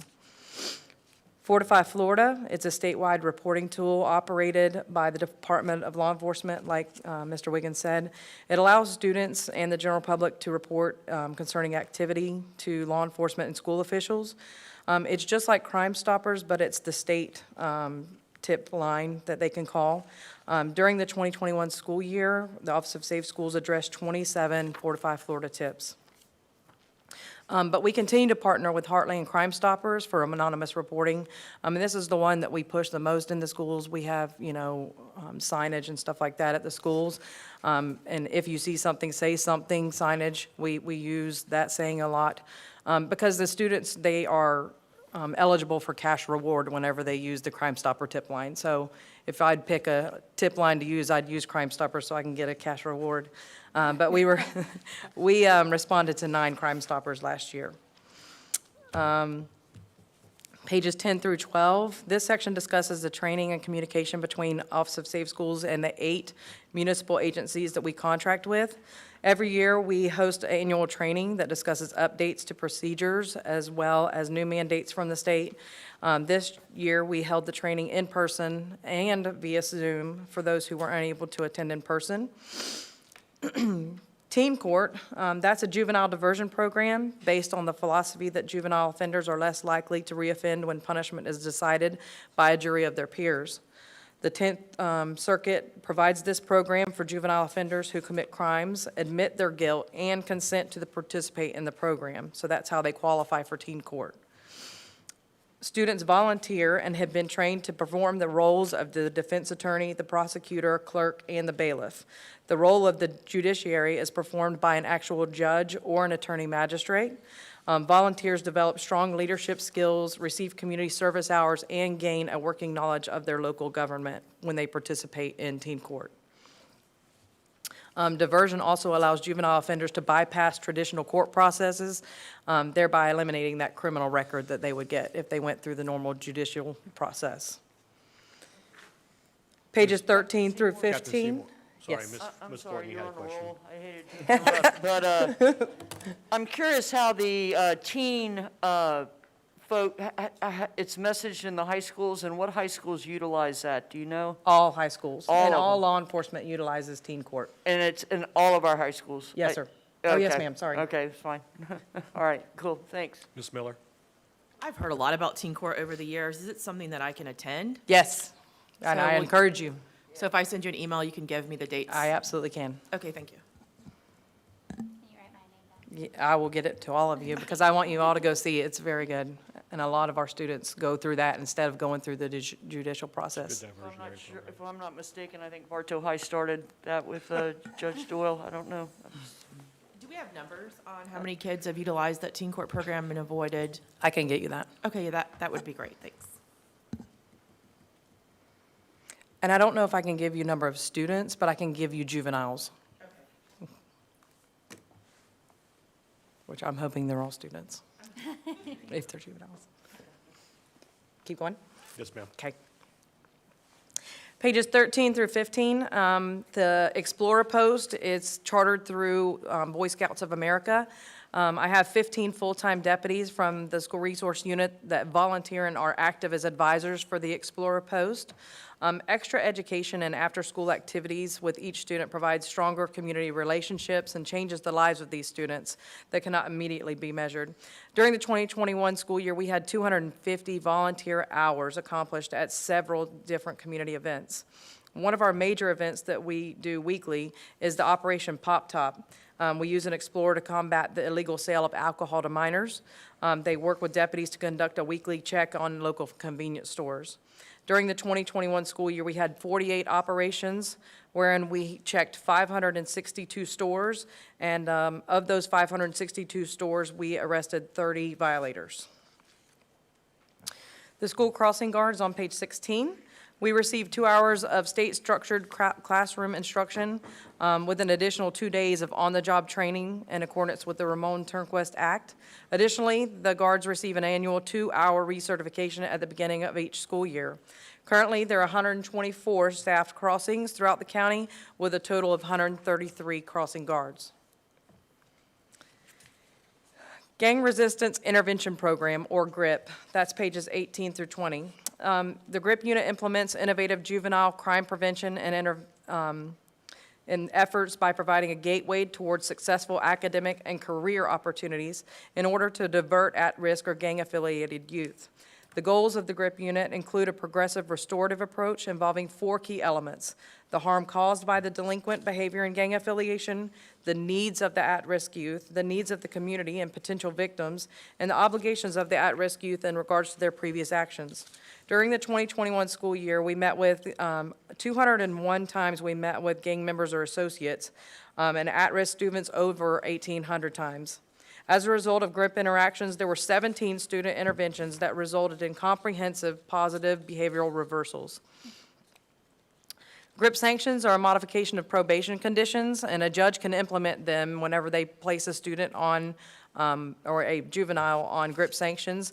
The list of requirements are on pages 19 and 20 if you want to review some of the GRIP sanctions that we implement on juveniles. On page 21, this is the statistical data of GRIP contacts. Currently, the GRIP unit is closely monitoring 154 at-risk youth. There are different types of monitoring that we classify. They can be anywhere from a gang member or associate, a risk protection order respondent, GRIP sanctions, or general at-risk, so due to behavioral or environmental or societal concerns, or it can also be a combination of any of the above.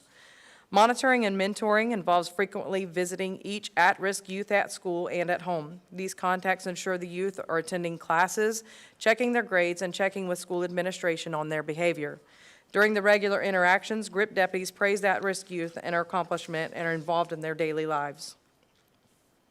On pages 22 through 24, I've included some success stories that you can read later on from the 2021 school year that GRIP accomplished.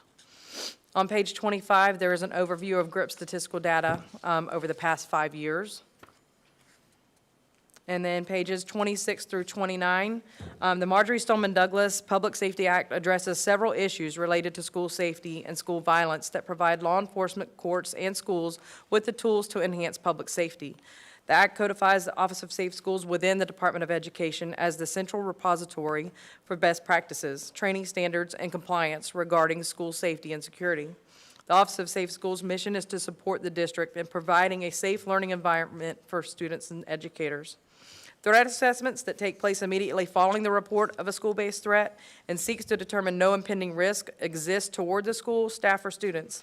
Law enforcement investigates the facts surrounding the reported threat and will determine any further involvement.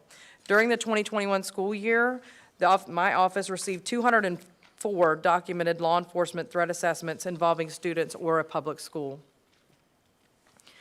Risk protection orders, they allow for law enforcement to petition a court to temporarily prevent persons from accessing firearms when the person poses significant danger to himself or others. School resource deputies and officers utilize RPOs as an extra layer of protection when someone makes a significant verbal or written threat toward a student, staff, or school population. During last school year, law enforcement petitioned and was granted 34 risk protection orders relative to school threats. All of these RPOs were against students with the exception of one school custodian. The RPO law allows law enforcement agencies to petition the court for an extension of an existing RPO that are due to expire. An extended RPO has the same conditions as the original order and would be valid for up to another 12 months. During the last school year, we petitioned and were granted extensions on 10 risk protection orders. Ms. Miller. I have a couple of questions. I'm going to start with RPOs because that was at the end. When this first came out, we had a couple of cases of students with developmental disabilities, low IQ, who would say things not understanding what that may mean to them, but I understand if they say it, they go. That's Grady's advice. Do we collect data on the students that were issued RPOs that may be developmentally disabled? Yes, that's included. We have a checklist that we go over, and we take that into account whenever we make decisions on getting risk protection orders on all students. So if you had the 34, you could tell me if there were any, you have separate data to show if those were, okay. I would be interested in that, because there were some training issues within our schools where maybe if you're in a self-contained unit, you should call a behavior specialist before you call the sheriff's office to determine risk behavior. So I appreciate the advancements that we've made in that, because we definitely don't want to, we want to target everyone who may be a risk, but we want to definitely make the decision not to traumatize children with developmental disabilities. Yes, ma'am. At that level. The support programs you have, like GRIP and the Teen Court, are they available to all schools or just schools that utilize the sheriff's office as SROs? All schools. All schools. Yes. And my last question is, were we ever successful in the elopement plans being distributed and used in our schools? Yes, they are in the critical incident response plan, and every school was trained in how to fill out their elopement plan. Superintendent may not know that I think we're probably one of two, if not the only district, that did not wait for legislation, but implemented elopement plans for students to avoid, and the anniversary of the Hillsborough County incident just came up yesterday, particularly students with disabilities who may elope from campus or wander. I think Grady's term is wandering. He did know what elopement meant, but he was unfamiliar with that term when we first discussed it. We've had students in other districts with disabilities who may walk off campus and drown, and it's happened multiple times. And so to have a procedure to be able to respond, I really appreciate your office with partnering with our district to make sure we are trying to prevent at all cost injury or death to our students. Yes, ma'am. Thank you. Thank you. Seeing no further questions, thank you. Thank you. Next topic, unfortunately, Ms. Dodge is not available today, so I'll be addressing these, our legislative priorities. So we brought these to the board previously. These, what you see before you now reflects any recommended changes or requested changes on behalf of the board. So our statewide priorities will be students, school, and classroom quarantines continue to impact, disrupt instructional continuity, making it necessary to continue allowing schools to opt into school grading for the 21-22 school year as a priority. School districts should also be held harmless for enrollment declines as a result of any impact to the pandemic. Thankfully, enrollment decline is not something that we are dealing with right now at this time. Number two, continue to protect base student funding from cuts that would impact schools and teachers by allowing the requested local effort to remain at its current rate. Item three, continue to increase funding for the teacher salary allocation and allow funds to be spent on all instructional personnel when districts meet the minimum state salary for classroom teachers. And item number four, any changes to the Florida retirement system should act as an incentive to recruit and retain high-quality school administrators, classroom teachers, and other school support personnel. And interestingly enough, we will have an item similar to that here today. Our targeted priorities continue the funding compression allocation for school districts funded below the statewide average and allow the discretionary millage compression supplement to apply to the required local effort millage. And item number three, allow options for students to demonstrate high school diploma equivalency in addition to the general education diploma, including online accessible options. I believe this now reflects all of the board's feedback, questions, and/or concerns that were presented when this item was first brought to you previously. Ms. Fields.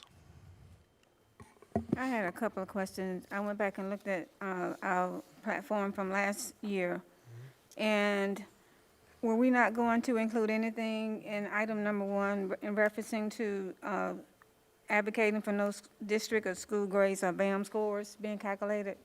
Were we not going to include that? It is in there. I'm sorry, if I'm understanding you correctly, I may not. So student, school, and classroom quarantines continue to impact and disrupt instructional continuity, making it necessary to continue to allow schools to opt into school grading for the 21-22 school year.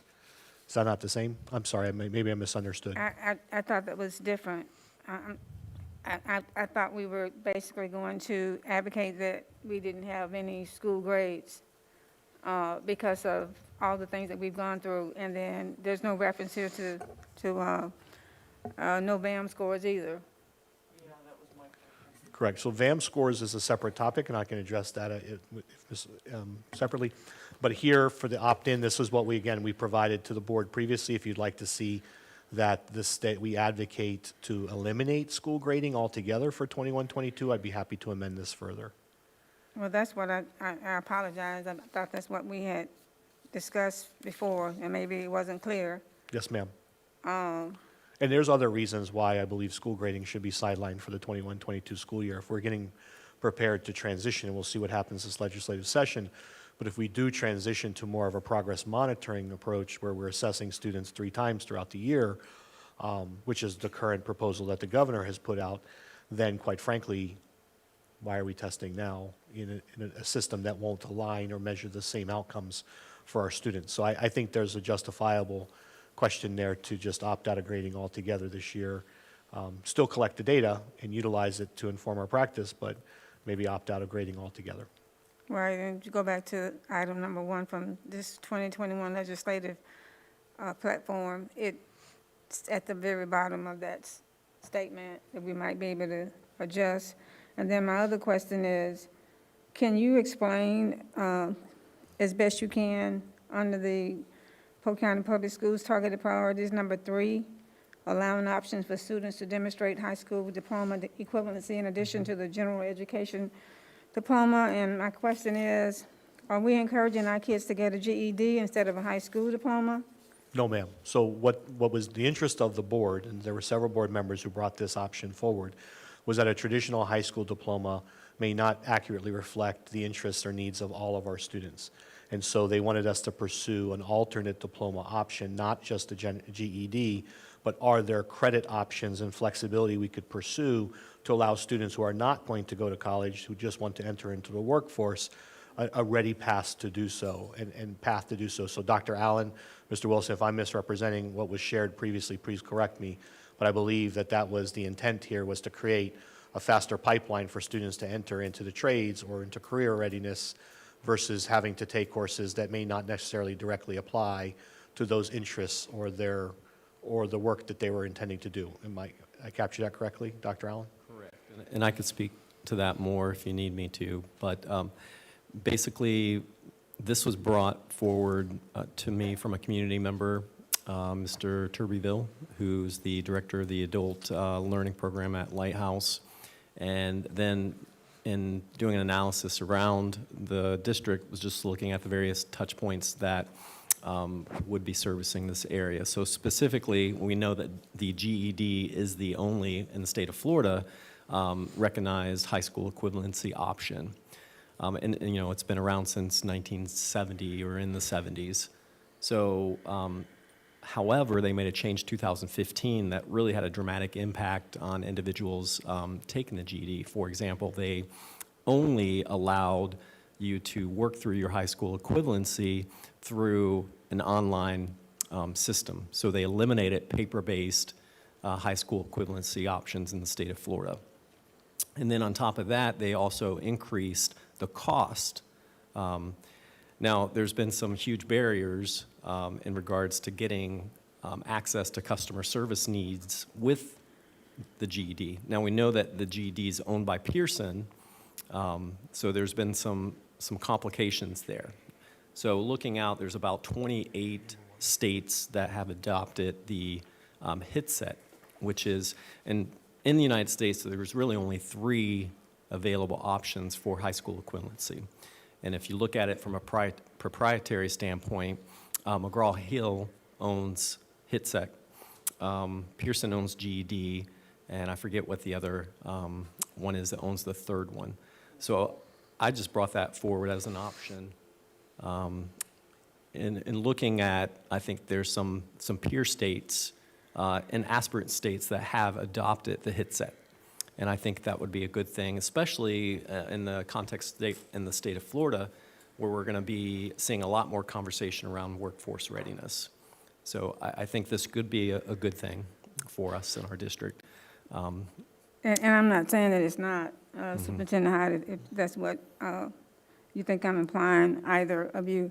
What I'm just saying is that I want to make sure that it's understood that GED should be our last option. We want our kids to graduate with a high school diploma. Correct. Correct.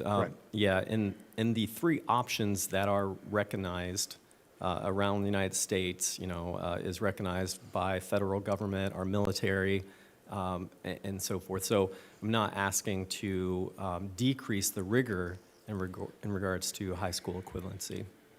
Definitely not that. No, and I don't think anybody understood it that way, Ms. Fields, at all. It was, you asked for the clarification, and I knew that the item came from Mr. Wilson and Dr. Allen previously, hence its inclusion here was for us to explore other options for students. And another way to look at it is, for a high school diploma, students are expected to master certain higher order math courses. That may not be something that's truly beneficial to all of our students or attainable for all of our students, and oftentimes it serves as a barrier to them actually graduating on time. And so are there options that we can be flexible with for those students, for example, for that credit requirement, is how I understood it as well. So, Mr. Wilson, did you want to add to that as well? No, I think Dr. Allen summed it up very nicely, and I agree, I concur with that. I think that part of the challenge is just that. We have students in our classrooms, they're already working, and they really have no interest in attending college. So what is the pathway for those students? How can we find a way for them to move forward so that they have something they can take into the workplace that's viable from a perspective of certification? And so I agree with that completely. That was my suggestion as well. I just want clarity to make sure that it was not implying something differently. No, ma'am. Thank you for the question. Good clarification. Ms. Miller? I need a little information. Are other districts looking at this? Only because with the rule change of 2014 to not have different diplomas and have one diploma with a pathway to diplomas for students who need supports, are we asking for another portfolio-style diploma? Because that's different than a GED. No, I think when you asked the question, are other districts looking at this specifically? No. Are other school districts looking for more flexibility for students and how to best determine whether or not students have met all the expectations? The answer is yes. Competency-based education is a great example of that. There are districts within the state of Florida, although a limited number of pilot districts right now, who are allowed to embrace cognitive-based instruction, which eliminates seat time. This misnomer, this myth that somehow 180 days of classroom time equates to a credit is antiquated, beyond antiquated. And quite honestly, what we need to be able to do is provide acceleration options for our students to complete courses faster. So many of you may have done that in college. You may have CLEPT. That was the term that was used when I went to college. You could CLEP classes that based off, if you passed with a certain score, you would get full credit for that class and be excused from having to take it. And there were limitations on how many courses you could CLEP. But essentially, we have students who are fully knowledgeable about a content area who could probably accelerate their learning and finish, I'll just say, an Algebra 2 class in 6 to 8 months or 6 months versus having to be in that class for a full dedicated year.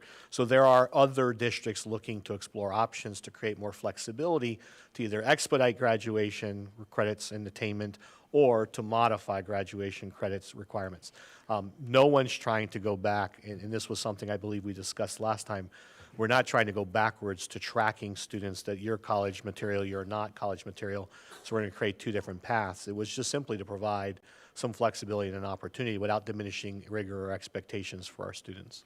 And I think that's two different groups of students, accelerated students who could actually take multiple courses and move along compared to what we had intentionally worked with workforce students who just want trade and skills to be able to go into the workforce, and not the GED doesn't always give them that path. Correct. I can hear the legislators in my ear now, the slippery slope of putting kids on that track who with the right supports could have a regular diploma, as long as it's an equivalent diploma. And when Wendy gets back, I want to talk with her more about it. And another thing, do we add it to this knowing that what you described that other districts are doing on a pilot level is not kind of what we just discussed here? Without, when you go in there and we talk to people and we have just a little bit amount of time, I want to give them something that we have we could introduce ideas without making it part of the legislative agenda, because if it's not going to get traction, and that's a windy question, we might be able to focus on something else. The fact that Ms. Dodge included it here, I think she's done her due diligence and done that, but I can ask her to provide a summary response to the board upon her return. Because I would like a detailed summary of what that would look like, because what you just described in a pilot and what I heard on this side are two different students. Not necessarily. Respectfully, I don't think that's accurate. So I think about a career tech ed student who goes because they have an interest in pursuing that. We can use culinary as a good example right now. Students going to school to learn to enter into the workforce as a culinary student, whether that's a sous chef, as a prep chef, or whatever role they're taking. And yet on top of that, they're being asked to finish these other areas. They're very much the same. There's opportunities for students, regardless of where they're at and regardless of what their potential outcomes are, for us to create more flexibility towards graduation for those students. I think the conversation has been a long time coming, and maybe not here just at Polk County, here in Polk County, but arguably at the state level. How did we ever arrive, and why do we continue to maintain that these are the credits that students have to complete to basically qualify for graduation? That conversation hasn't been had in probably 20 years. About why do we have to have this number of credits to qualify a student for high school graduation? And why do these credits have to be weighted in these areas and these credits have to be weighted in others? We keep raising the bar, and there's nothing wrong with that, and the state should, and the school district should, and we as educators should continue to raise the bar. But I think we have to be respectful of the fact that, again, I'm going to go back to my example of competency-based education, where we force kids to sit in a seat for 180 days when, quite honestly, they could probably demonstrate proficiency by simply passing a test. If we want to transition into an environment in public education where students take greater ownership and there's true shared accountability between the student, the educator in the classroom, and the school system, then we have to create opportunities for students where they realize that my ability to apply myself can expedite my outcomes and my potential and my opportunities. And so that's part of this whole narrative. I don't see them as two completely separate. I don't know that I would arguably say that they're two different student groups. And I'll use my own son as an example, and I hate doing this because my wife's going to watch this later. But my son is a gifted student. He tested in the gifted range. He takes rigorous coursework. His interest is in culinary. If there's an opportunity for my son or others to pursue an option that would allow him, if that's his path in life, so be it. As his dad, my only expectation for my son is that he carries our family name, and whatever he does, he better be the best at. That's the expectation. I'm not going to dictate to him what he has to do in life. So I think there's a reasonableness to the conversation to explore it. Whether the option is going to be there is a whole other conversation, but I think it's going to open a dialogue about various topics I just touched on. Why do we do what we do? Why is that where we place our value and importance? What are the other opportunities for students? Not diminishing expectations. How do we create new opportunities within the current system? Because as you know, we're stretched. And that's not just Polk County. Every school system is stretched. We have a 6 or an 8 period scheduled day. The time constraints are tight. We have an overabundance of testing and assessment and accountability. Really, how then do we carve out opportunities for students within that atmosphere? So I think I understand exactly what you're saying. I have the same concern about reverting back to a tracking mechanism where students are placed. And I think the difference there might be choice, where the family and student gets to make a choice versus the school saying, well, this is what you're really geared towards and this is what other students are geared towards. So I commend you and others, and I think let's have Ms. Dodge come back for additional conversation. But I do know that she's done her due diligence. This is why she asked me to present it here today, because she put all the effort in behind the scenes to vet all of this with you and with her colleagues. So you think this is going to look more like a post-secondary option as someone who was not a great math student and chose a college path in media and public relations, knowing I would not have to take high-level math. This is going to bring that option to students if you have a track, but we're going to have them decide that very young. So there is a lot of conversation. There is, and a lot of safety nets have to be put in place so we ensure that we don't revert back to that old system where, I think really, quite honestly, Ms. Fields, great question she asked. Is this basically by default, good, bad, or indifferent? And I'm not putting words in Ms. Fields' mouth, and I don't intend to, but is this going to encourage kids to go to GED track to get out faster? We have no interest in doing that, none at all. I wouldn't support that as an educator. So. And if they need remedial reading or remedial math, instead of challenging them and supporting them to get them through that, there's opportunities for cohort scheduling and get them involved in things they like without taking the rigor from those courses. Absolutely. One of the things you'll see in the very near future is the renaming of all of those classes as well. We have to stop calling it remedial or intensive reading or intensive math. That is, to a student's sense of self-being and self-worth, repeatedly to see that class while others are in what they see or perceive to be enrichment courses or elective courses. I can't even imagine. I never found myself in that situation, but I can't imagine what the impact it has on our students. I can tell you that the persistency data supports that once a student's in an intensive reading class, they tend to persist there, and yet they can pass the test later on, or they can pass with a concordance score to graduate on time. I think I think there's an opportunity in the discussion here, even if you don't end up with a new diploma option. I think it opens the door to a discussion about why we do what we do, and holistically, how do we approach that differently, maybe for students and their families. Thank Mr. you. Wilson. Thank you, Superintendent Hyde. I think the most salient point made was the shared responsibility for the education and having the student take a part in that shared responsibility. I think it's incredibly presumptuous on the part of anyone, especially legislators, to assume that we know what's right for those students. The reality is they're going to learn when they're ready to learn. They're going to learn when they're motivated to learn. And if they're not at that stage right now, you can't force that. It's just not realistic. But there is a path forward for those students. If they leave with a GED or some other degree that's not a regular college-ready degree, and in my opinion, what we do is rather elitist in our country. Everything is pushing students towards college, and we have so many students who have no interest in that whatsoever, and they tell us that. So why not have another option for them? And by the way, if they decide they want to go back to college later, there's a pathway. Our state colleges do a remarkable job in remediating students and getting them ready for college if they decide later on that's what they want to do. So it doesn't close the door to anyone.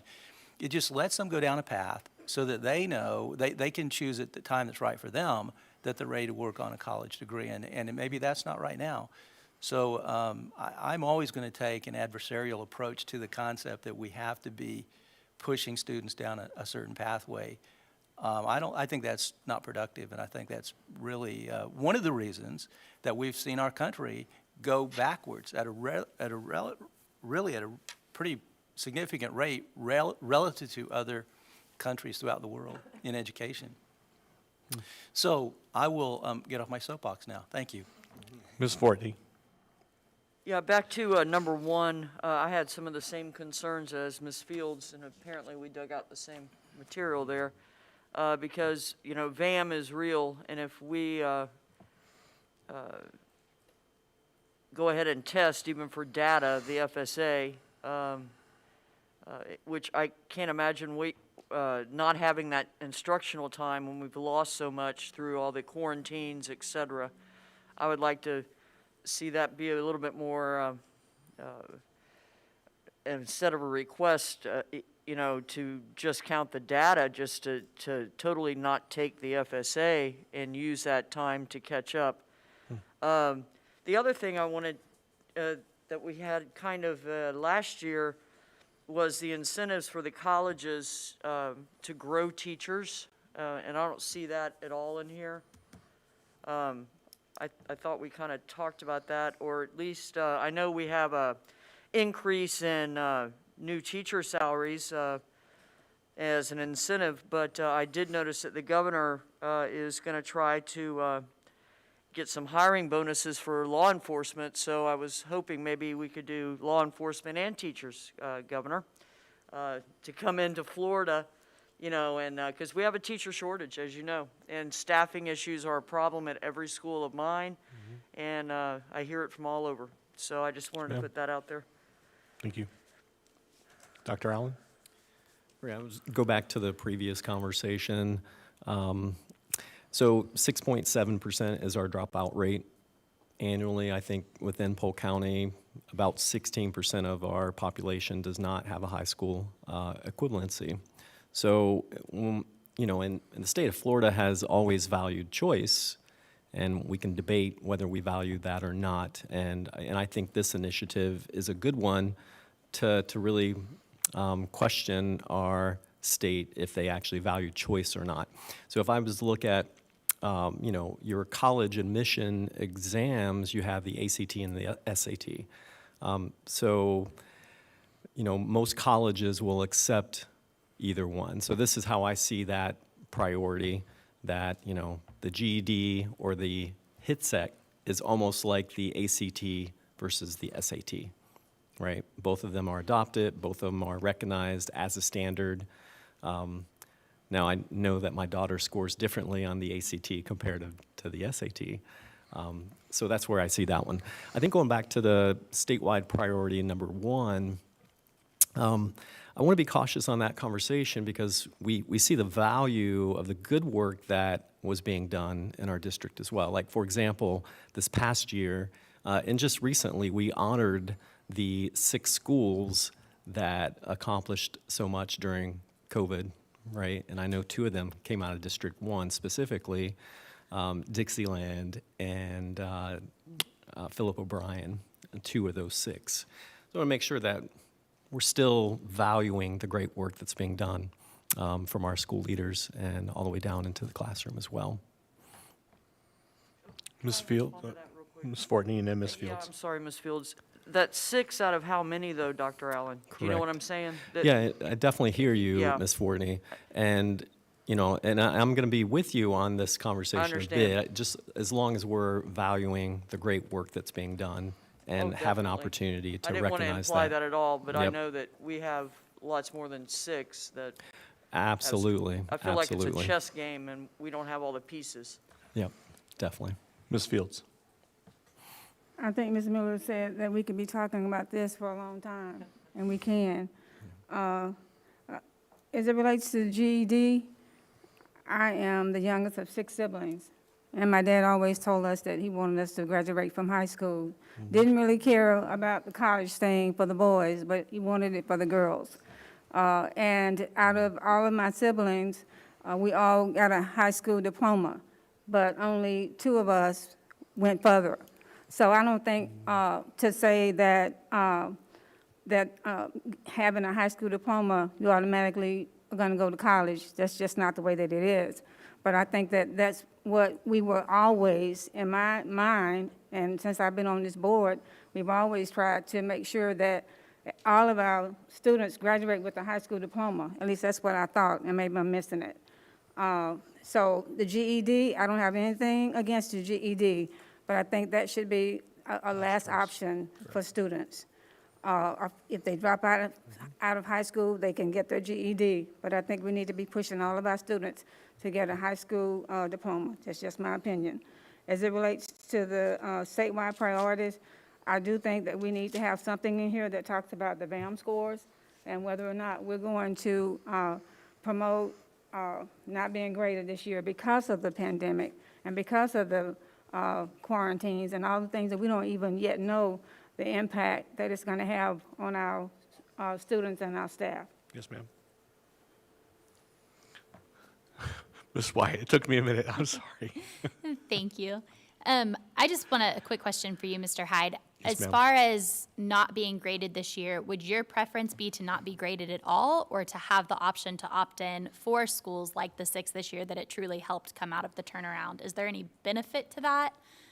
What would your preference be across the board? I mean, obviously, my preference, I shouldn't say obviously, my preference would be to not be graded at all, especially if we're working to establish a new baseline for a new forthcoming assessment or a forthcoming assessment process. But the reality of it is we do have to measure where our students are at the end of the year in order to prepare and address their needs for an upcoming year outside of that. So I believe not assessing at all isn't an option. And I quite honestly, I don't know that I would support that. I couldn't support that. The opt-in, if the state doesn't move in a direction as this conversation unfolds or comes to fruition about changes to the overall statewide assessment platform and process and timelines, if that doesn't come out of that and as an option, then quite honestly, then I would continue to advocate for an opt-in. The preference would be no grades assigned to anyone, establish a new baseline, let us adjust and get prepared for a new assessment, but still give us the data we need in order to address student needs for scheduling purposes, for small group instruction, for interventions and whatnot. But then if that's not an option, then allow us to do the opt-in again as a school district. Thank you. I just want to make sure that we're not penalizing any of our schools that may make the B or the C that they need to get out of turnaround by saying, no, we don't want these at all, and then they did the great work and they're still stuck in turnaround because we advocated that they not get a grade. So I just don't want that to be an issue moving Yes, forward, ma'am. is my only concern. Well, and that's, again, that's a really interesting point that many of us are, while it sounds good to move or transition to more of a progress monitoring tool at the state level, which we've been doing all along, I think it's a great transition. That's the biggest question. How are you going to identify schools, or what's that mean now for the current D8 schools on the differentiated accountability list or lowest performing schools list? What does that mean moving forward? Because really, I think we're moving more towards a growth measure, a stronger growth measure along with proficiency rather than proficiency with a soft measure of growth included. So it'll be interesting to see where the conversation goes at the state level and how that would potentially impact our schools. Thank you. And just while we're on the legislative topic, I just got an email from FSBA's legislative committee. They are looking for responses on accountability from each of the districts. So I'm forwarding that to you, and Joe to hopefully get those answers. They're going to create a major document that has everybody's concerns, which they'll share with us as soon as they have together. We have a litany of questions that we but, have. well, I will send it your way so you Thank can you. add it to the list. So I'll make sure Thank that you. gets circulated as well when they're completed with it. you. All right, great conversation. I'll make some recommended revisions. I'll circle back around with Ms. Dodge, and we'll provide the board with a summary narrative, hopefully by the middle of next week, if that's okay. I'll have to pull it from this evening. I have a question about that. Yes, ma'am? They're in committee, so so we probably need to get it to them. Is there any way to send it forward without waiting till, like, after their revisions? Do we have to have a whole other meeting? Because they're in, committee weeks have already started. So if I'm in, I'll just, the only way for me to do that is to make sure I have a concrete understanding. So statewide priority number 1, the request is that we put in that their schools not be graded, and/or then at a minimum be allowed to opt into school grading, and that VAM scores not be calculated for the 21-22 school year. Did I accurately capture your interest? Okay. Then the only other item was bullet number 3 on the targeted priorities. There was a great deal of discussion there about allowing options for students to demonstrate high school diploma equivalency in addition to the general education diploma, including online accessible options. Is there any concern with moving forward with that, knowing that we would have to further define that as a practice, but are there any concerns with moving forward with that discussion at least? I just had one question. Yes, ma'am. What would be the difference if we removed in addition to the general education diploma and left everything else in? Is it still saying the same thing? It does.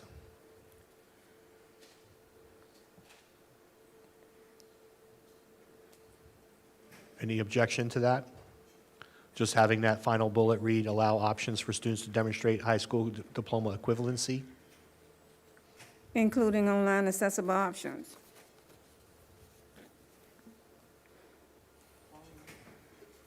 I don't hear any objections. I see contemplation.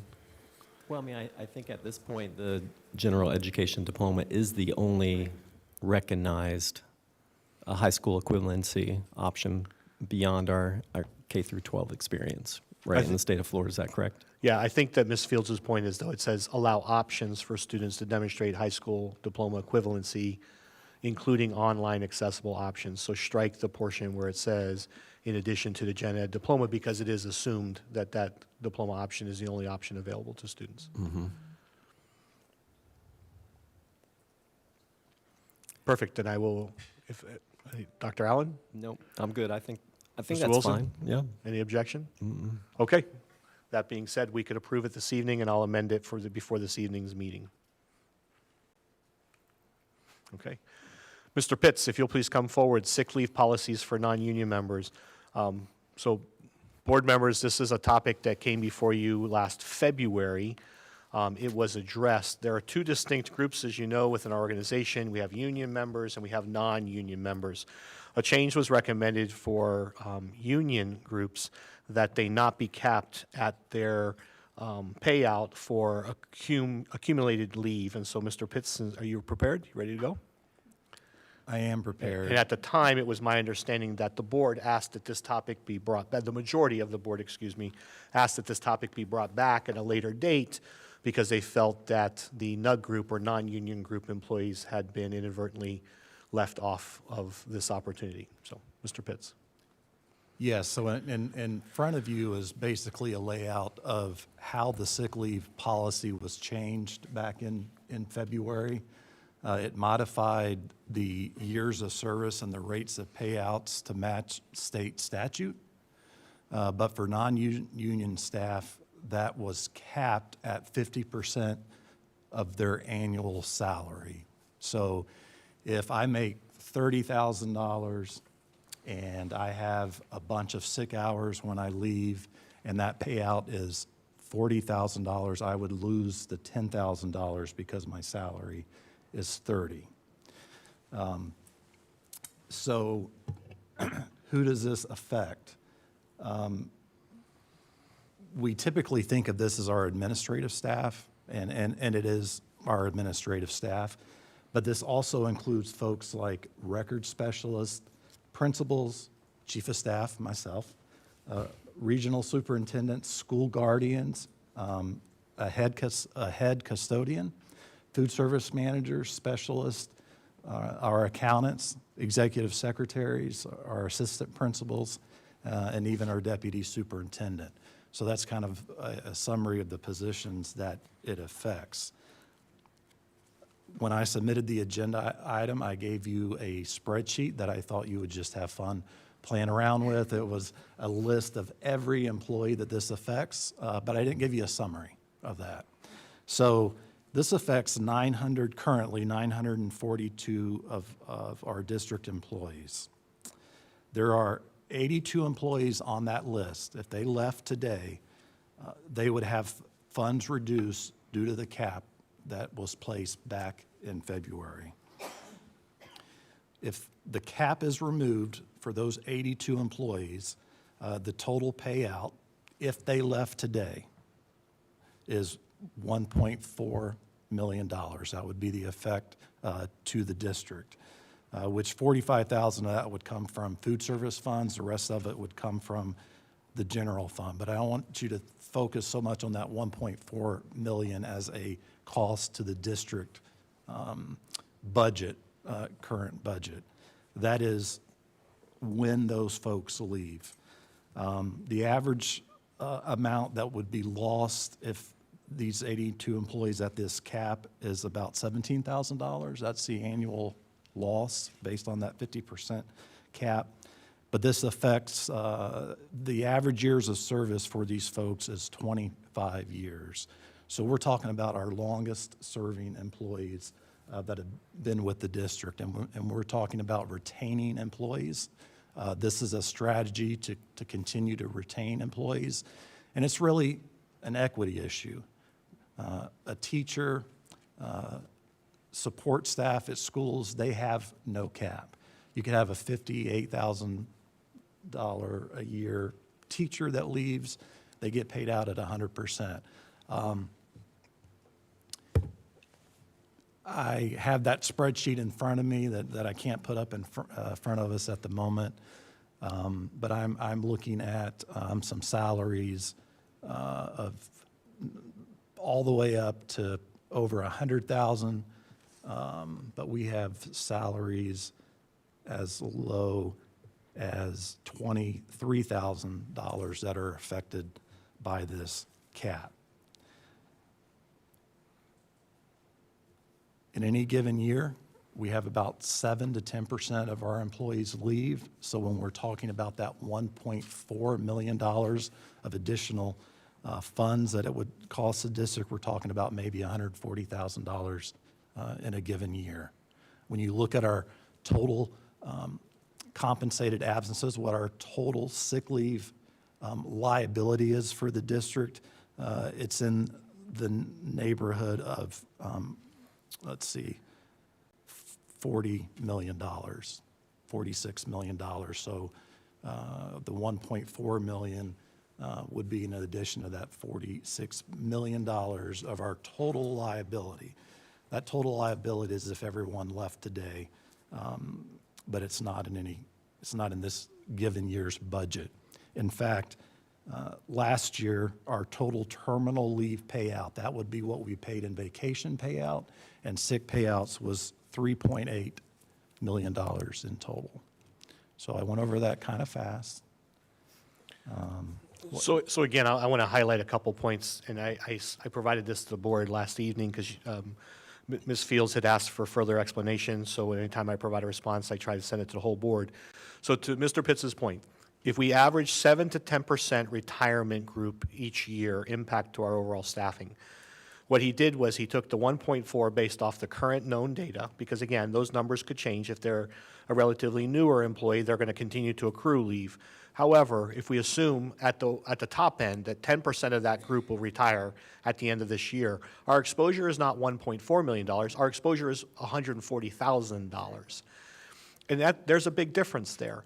In discussing this topic with Mr. Bridges as well, that assumes that everyone's paid out at their current rate. What the statute says is that we actually have, and correct me if I'm wrong, Mr. Bridges, based off our analysis yesterday, we actually have a responsibility to track it, and they'll be paid at the rate in which they earned, or at the time in which they earned that leave. Is that correct, Mr. Bridges? Is that what we saw yesterday? Yes, sir. That would go back as far as fiscal 2004. 2004, It yes, would sir. apply to any funds, any income after that. So for example, if my hourly rate was $20 an hour in 2005, and now here we are in 2021, and my hourly rate's at $55 an hour, then whatever leave I earned in 2005, I'd be paid at that rate, the lower rate. It's not assuming you get paid out at your maximum rate of pay. That is the difference that is extrapolated within the statute. The other issue for us that Mr. Pitts shared with me, and he was able to provide several examples, especially for some of these managers. So if you're a cafeteria manager and you go to retire and you're making $38,000 a year, but you have enough leave that would basically match or exceed that you've earned. And that's the other big distinction. This is earned time that these employees have accrued over the years. This isn't something that they're just given. This is time they've earned. And again, we always say we want people at work. And so they don't burn this leave, and yet that food service manager might leave and make less, and has to basically forfeit 50% of that, or up to 50% of their current salary. And so there is an opportunity here for us to actually flip this based off the expressed interest of the board previously, to turn it into a recruitment retention bonus. The other big issue that we're going to face with this, is with the inequity part, is where's the incentive for someone to pursue one of these positions and leave a union group position? If you are currently working in a union group and you make the decision to apply for or transition to management, you just forfeited 50% of your leave. That will continue to serve as a disincentive, or to disincentivize our employees from pursuing those options. There is a reality here as it relates to this group and the interest. And again, I bring it forward based off the conversations I've had with Mr. Pitts and others as we look to see, are there other mechanisms other than just salary alone that we can utilize to reinforce and utilize as a marketing strategy to make and to increase the culture, improve the culture, increase the morale, and make them feel valued as employees. Again, this is, I hate to keep emphasizing, but this is accrued leave that they've earned. And it's important for us to keep that in mind. I even asked Mr. Bridges, it strikes me as odd that leave that an employee earns can be forfeited at all legally. I struggle with that concept, because it's the same. I don't see a difference between that or an employee who decides to work through their lunch and they remain at their desk. Well, the reality of it is, if they work through their lunch by remaining at their desk, the federal law says you must pay them for that time. So it's earned time. It just strikes me as odd that that's the issue that we're dealing with here. But I do see it as a unique opportunity. Again, while the overall financial impact is $1.4 million, if every single one of those employees were to walk out the door today, that is not our fiscal exposure. And to Mr. Pitts's point, the vast majority of our employees are not within this group. So when we made the change to honor the leave, the 100% leave for all other groups, the union groups, that was our largest fiscal financial exposure at the time. That this, in comparison, 900 and something employees, or 892 employees compared to the other 12,000 employees we have in our system, vastly different as far as their overall economic impact. So, Ms. Cunningham. Yes, I had numerous conversations with staff, superintendent, cabinet months ago regarding this issue. I was very upset that at the time, we only did one group of employees and not everybody.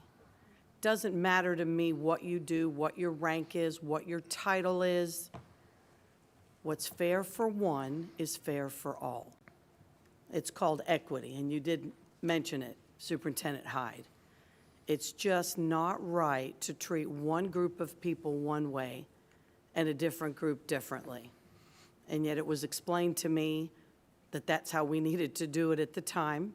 And I understand that we were trying to negotiate with our union employees, and I fully supported that.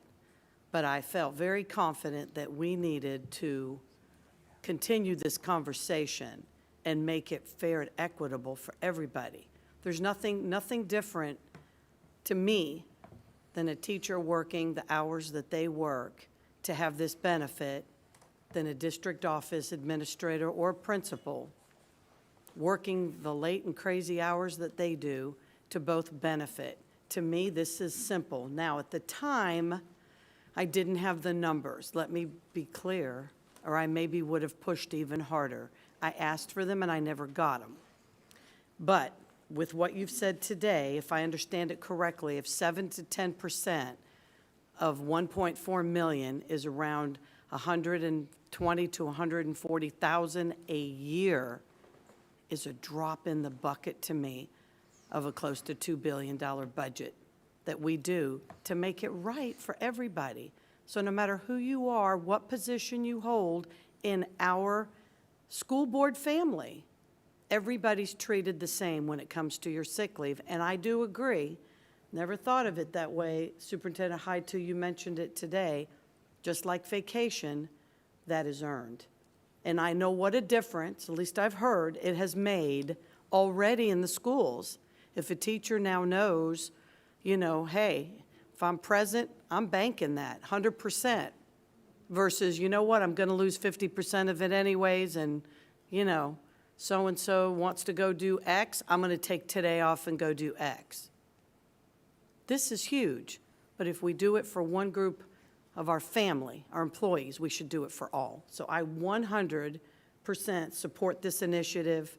I hope we can do it as quick as possible and truly show the respect to everybody, so that we're all dealing with the exact same level playing field. And we always talk about that in government, in Tallahassee, whatever, and we have an opportunity to do that here within our own family group. So I hope we can proceed with this, and I appreciate you, Mr. Pitts, for taking the time to do the financial analysis, because of course that's a big part of what we're expected to do, is to look at that. And to me, whether it's $100, $140, $50, or $200,000 a year to make it right and make it equitable for everybody, I think that would be a wonderful gesture on our part.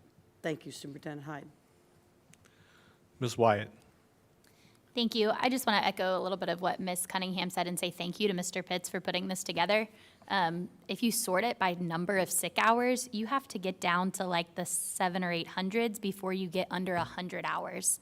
I mean, we have people on here that have as many as 2,000 to 3,000 sick hours that have been at work every day because their sick hours are still here. But just to say thank you for coming to work and for showing up, and I think this is a great way to reward that. There's nothing like having someone in their position being able to do their job on any given day. There's just no replacement for it. So I think the more that we can encourage coming to work, the better. So, but a special shout out to, are we allowed to say any of these names or numbers? Is that confidential? No? Okay. No. A special shout out to the two people that have over 2,500 sick hours accrued, because that is a huge feat. And just thank you for showing up. And those employees have been here over 40 yes. years. So we're talking about 40-year employees. Yes, ma'am, Ms. Fortney.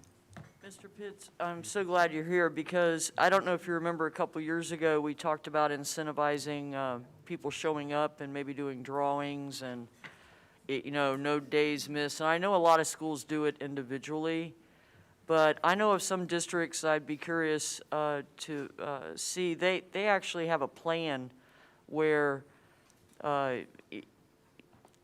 X happens, X plus Y, and you get Z.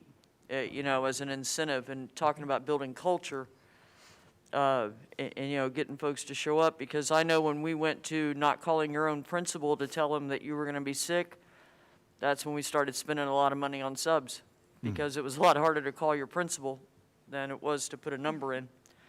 There are some very generic rules outlined in statute as far as post-year 13 of employment. Mr. Bridges, I can look at that again, but correct me if I'm wrong.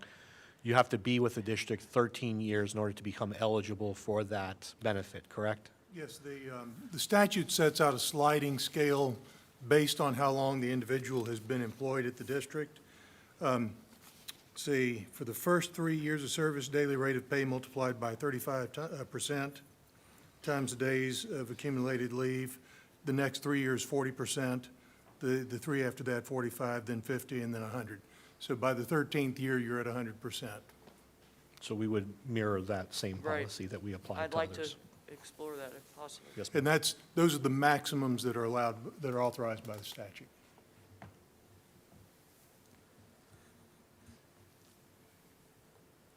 Ms. Fields.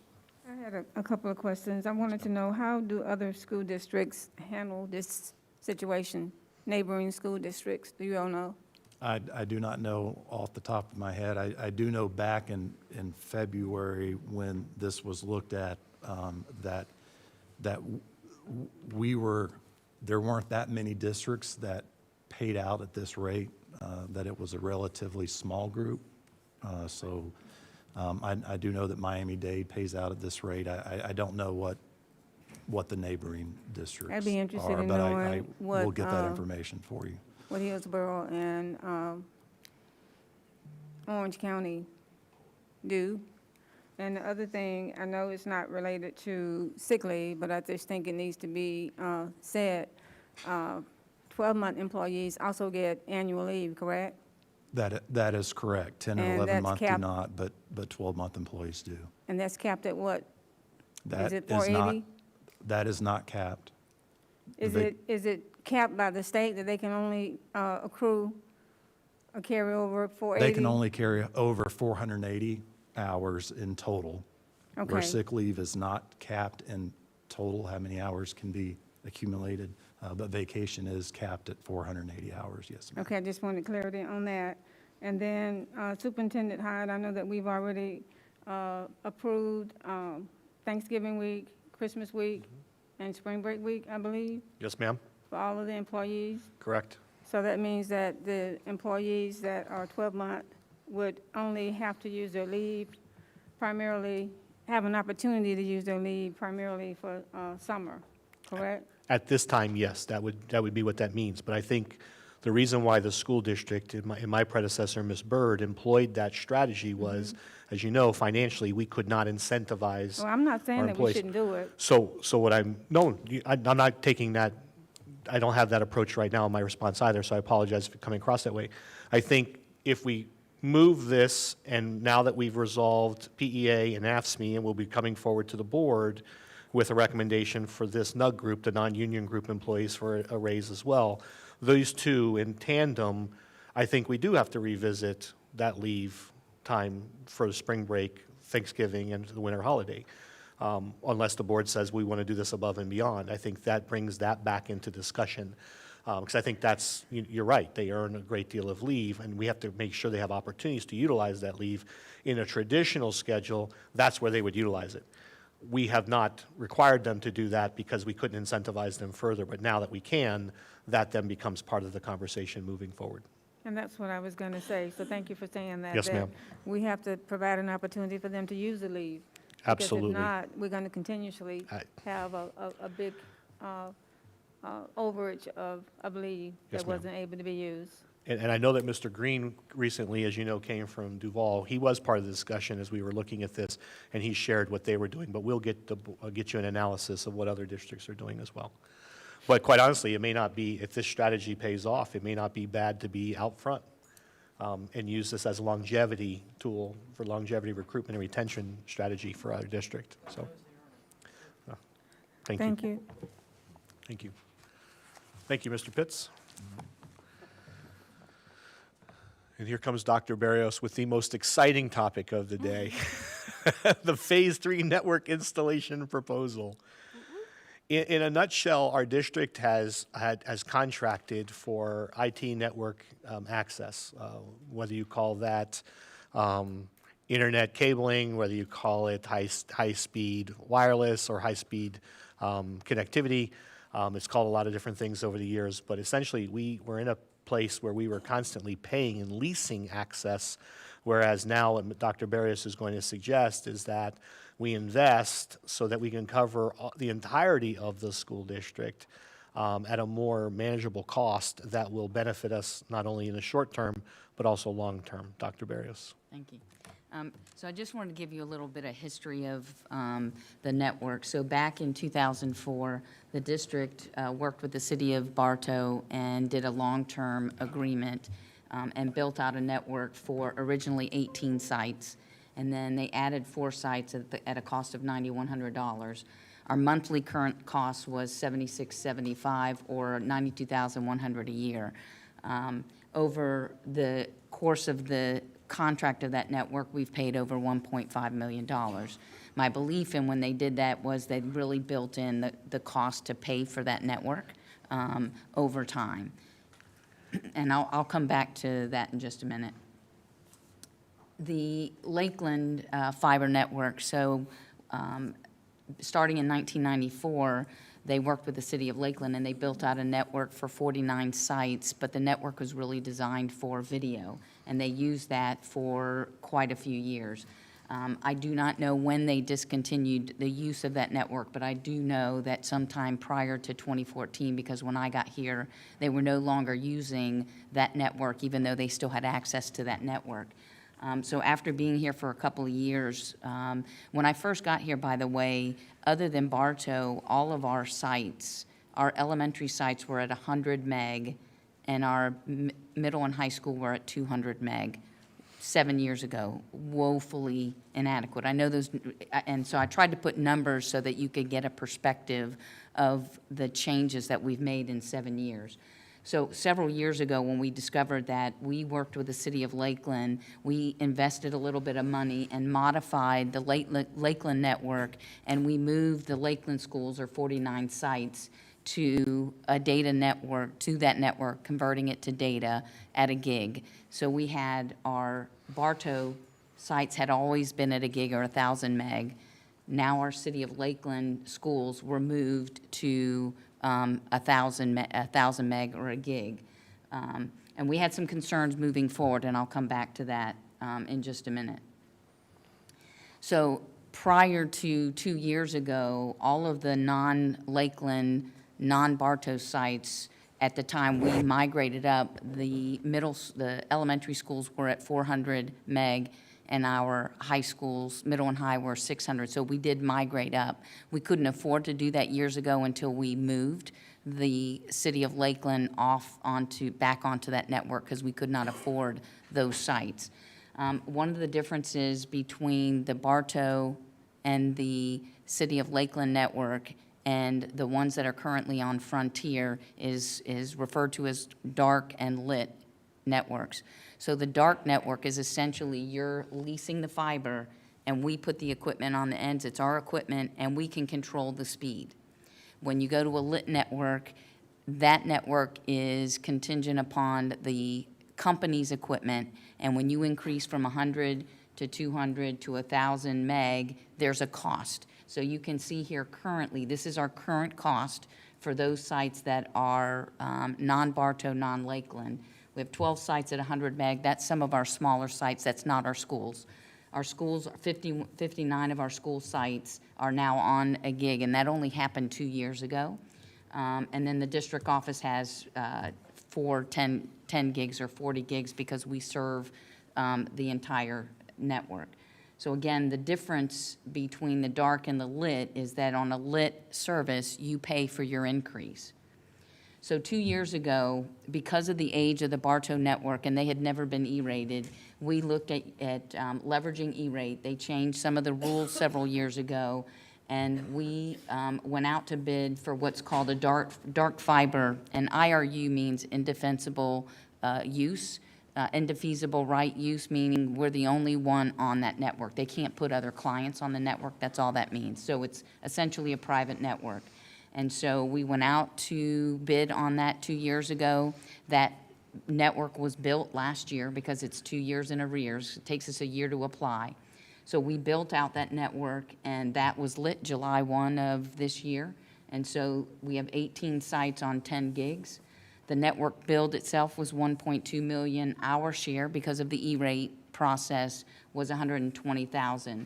So we're paying $486 monthly or $5,800 a year, compared to $92,100 we were paying. So that's one of the reasons why we really worked with the city of Bartow. They weren't willing to come down to where we thought it was reasonable. But I think the most important thing about this network is it's a 30-year agreement in 5-year increments. And so it's a long-term agreement, which really gives us stabilization in that network. The second phase, so last year we applied for the city of Lakeland because of the age of the city of Lakeland network and the fact that we could not really move that beyond the 1,000 meg due to it being over 20-year-old fiber. We chose to go out to bid for the Lakeland sites. And so we did that. We were successful. This is the one that you guys approved 2 weeks ago that got delayed. The challenge we had on this particular bid was that there was a bid protest. They delayed it 8 to 10 weeks. A lot of attorneys involved, a lot of time trying to get through that process. Luckily, we did get through that process. So we are now moving forward. We actually included some additional sites on this particular E-rate bid. But the build is $8.3 million, and our portion will be $838,000. You can see the monthly cost and the yearly cost. That will be completed in June 30 of 2022. What we're asking for now is a slightly different approach for the other schools. So we've been in conversations with Summit, and we've been really in conversations with the city of Winter Haven for quite some time. I sit on a Smart Communities group, which is the broadband group. I've been on that for 6 years, and we've had lots of conversations about doing public-private partnerships or bringing the different municipalities together to collaborate to kind of build out a win-win network. And we've had some challenges there, but this is in my mind, one of our successes. So as part of the negotiation, City of Winter Haven is actually working with Summit. Summit is a company that just took over, won the bid for all of Lakeland Fiber, so they've taken over all of Lakeland's assets. So we did a direct negotiation with them on what it would cost to build out the network for all of those other sites. For 64 sites, it's $8.6 million. The thing that I told them when we started negotiation is they have to meet our E-rate costs, meaning their monthly costs have to essentially be 10% of what we would normally, which is what we pay for E-rate. And so they came in very aggressive with the monthly cost, which is very close to E-rate without going through the whole E-rate process. We could, once we build this network, we could go out and E-rate that the year it's built for service if we wanted to reduce that cost. One of the things I would say about this particular build and that we're asking is to, the challenge we have with our current ones is our Frontier bid ends in June 30 of 2022. So we either have to go out through that process, we can't do a build in a year. And so by going this route and using ESSER funds, which is a one-time investment, we can get all of our sites done in 2022 and have 30-year agreements at roughly the same or very close to monthly costs. And so what we're asking to do is to move forward and pay for the actual build of the network, but our monthly costs are very competitive with E-rate. I will say one of the challenges with E-rate, because it's federal dollars, just to give you an example, we are audited at least every 2 years with E-rate. We started an audit in December of 2022. We just finished that audit 3 weeks ago. Luckily, we passed the audit. But the time it takes for our technical staff, for our purchasing staff, for our accounting staff, because they pull all of those bills, we have to show them where that equipment is. There's lots of accountability built in. So it takes up to 10 months to go through not that we don't dislike audits, but it's a very time-consuming, arduous process. And E-rate itself is a very time-consuming process. So we're bringing this forward for consideration. We are looking to put it on the board in November 9th board meeting, but we wanted to explain what the rationale was for going in this direction. So I'll entertain any questions, and I don't know if Wes wants to chime in from our experience from the last one, but. I will say that we have looked closely at this methodology for making this acquisition, and that it appears to be specifically allowed under Florida law. To the extent we're able to do this that way and avoid the risk that we went through with our recent protest would be delightful. We are seeing a trend nationally in E-rate contracts that as they're put on the street for competition, the E-rate contracts require that level of competition. And because they are so large and because they are worth so much to the companies that are bidding, we're seeing a significant increase in the number of protests, not necessarily meritorious protests, but they're protests of opportunity. You know, if we can stop one particular award, we may have an opportunity to bid again another time. So this is something that this particular project, we would not be accessing E-rate funding, and it is allowed under Florida law. It would be, I believe, a much quicker, more streamlined acquisition, and I like it a lot. Yes, ma'am. Okay, a couple of things. I think it's great. I think we're to the time in the history of this county as we continue to grow. Everything we are doing more and more, including one-to-one access for students with devices, you got to have the right infrastructure. And I appreciate, all that you and your team have done to make that happen. The only question I have is maybe a little bit about areas. I know I represent the east side of the county, and I've heard the words Bartow and Lakeland through your presentation. What are we doing for the other half of the county? This includes them. It does. Yes. This is everybody? This is everybody. This is getting all those others that have not had the same advantage over Correct. years. Okay. On the same speed. Yes, Okay, this is because- all our schools. Okay, because there's a lot of issues in the schools and internet dropping, and I mean, I don't have to tell you, you probably know on a Yes, daily ma'am. basis. And Yep. so I had a lot of hopes that if we go forward with this, that we'll be able to address current issues and avoid potential problems as we move forward. And once again, I use the word equity, Yes, ma'am. It's very important. So thank you for assuring me of that. I think it's great, and I support it 100%. So thank you. Yes, sir. Yeah, great. Again, thanks for the information. Definitely a positive thing, as we advance from a technological standpoint. I'm curious when, Mr. Bridges uses the word protest, maybe help unpack that a little bit. So I'm curious, so if we look at, say, the city of Lakeland, your cable providers have always had that conglomeracy and has, sort of disallowed a sense of competition. But I would say the county has benefited, based on some of the right-of-way usage and so forth in regards to the franchise fees that come back into the county. So I'm curious, when is the protest, is it in relation to, that situation in regards to the infighting between, It wasn't, no, No. it wasn't the Frontier Bright House. It was a company that wasn't one of your major providers. yep. So do we see any issues moving forward where, say, it's not Bright House, it's Frontier now, right, that typically owns the right-of-way in regards to cable lines within the city of Lakeland?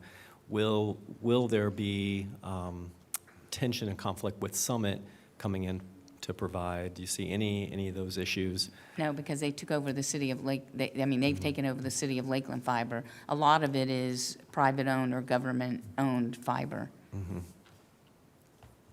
Yeah, they're there. Mm-hmm. Ms. Fortney? This has nothing to do with that. I want to thank you for helping my former student get whatever issue. I sent you the email, and your team worked tirelessly, and I appreciate it. Thank you. You're welcome. Ms. Fields, I believe I saw your hand up earlier. I did. I just wanted to say that with the ordeal that we've had over the last 18 months with COVID, this definitely is something that is critical.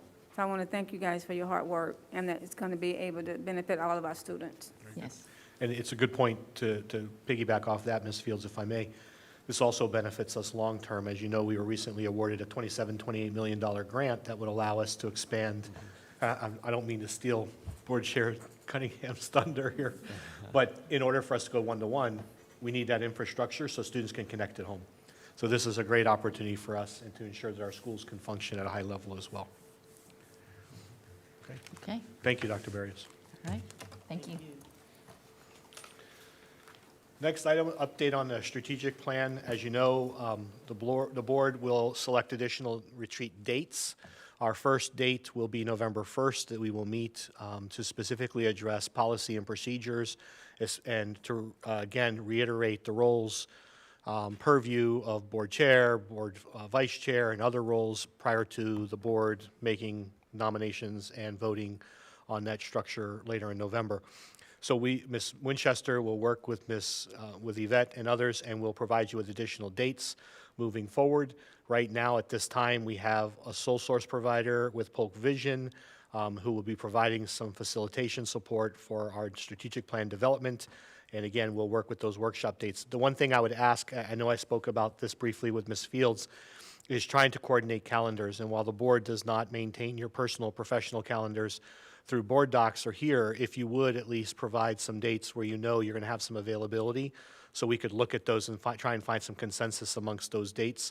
At times, for us to look for dates has proven somewhat difficult.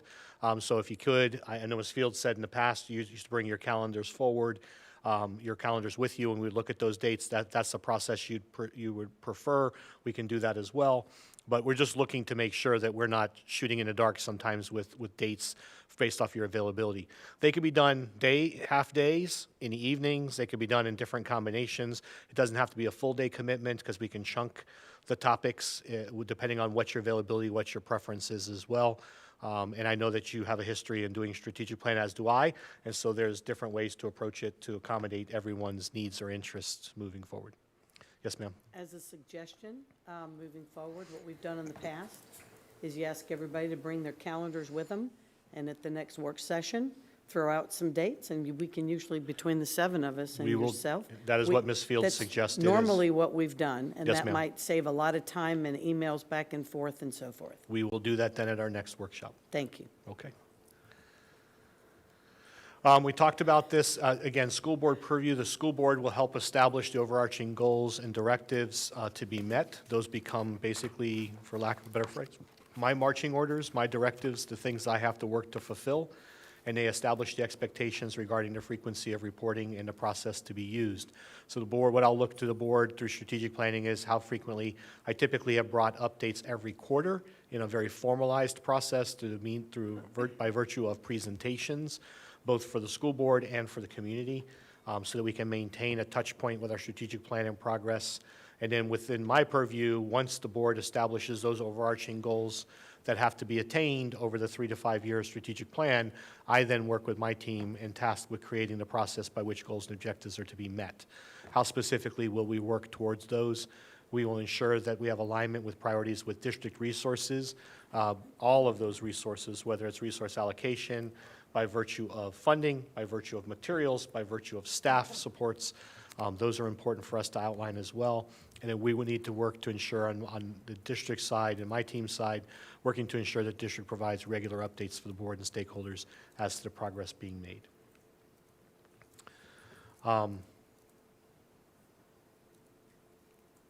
We're missing a title slide in here. I apologize. So that's the conclusion of the strategic plan update. Any questions on that at this time? Not seeing any. Okay. The next, I apologize, the title slide is missing from this, but this was the land acquisition discussion. Several meetings ago, we brought forward a concept, and Board Member Wilson has spoken to this at least once this morning or this afternoon, as far as this a possible partnership where they build a facility for us, and essentially we could lease that facility back. The board, after that meeting, provided me with several questions. I did provide the responses from staff for those boards, so I would ask the team to come forward. Mr. Pitts, Heather, Bruce, others, to please come forward, and we will again have a discussion. As you know, again, as I shared, the board provided questions. A lot of the questions revolved around building code compliance, what happens if the code changes, what happens if, are we allowed to procure the facility? If we procure the facility as by virtue of a lease back, does that then mean that if construction code or facility code changed, do we then have to bring the building up to code? And I believe that the staff did a good job in providing those responses to you previously in a written format. And then our partners are here today to potentially share, or they will share with you responses to questions that were specific to them. I did not ask for them to submit those to me today formally. So Mr. Pitts, if you'd like to start, we can go from there. And I'd like to thank Bruce Weber and Lauren Hollander for being here today from Public School Development Solutions. So this is, as you remember from their presentation a little while ago, this is a unique idea that the district hasn't looked at before. Because typically when we build a school, there are three parts to that. There's the acquisition of the land, there's the financing of the project, and then there's the building of the project. And this deal, I want to say deal, this idea that they brought forward includes all those three parts into one project. And guys, if I misspeak, please feel free to interject at any time. So they have brought forward a lease to purchase idea. That means that they would take on the financing of the project. They would build the school. And then when the school is ready to open, that's when we start making our lease payments. And what you see before you is a summary of those lease payments. That would be over 29 years with an option to buy at any time throughout the lease. I'm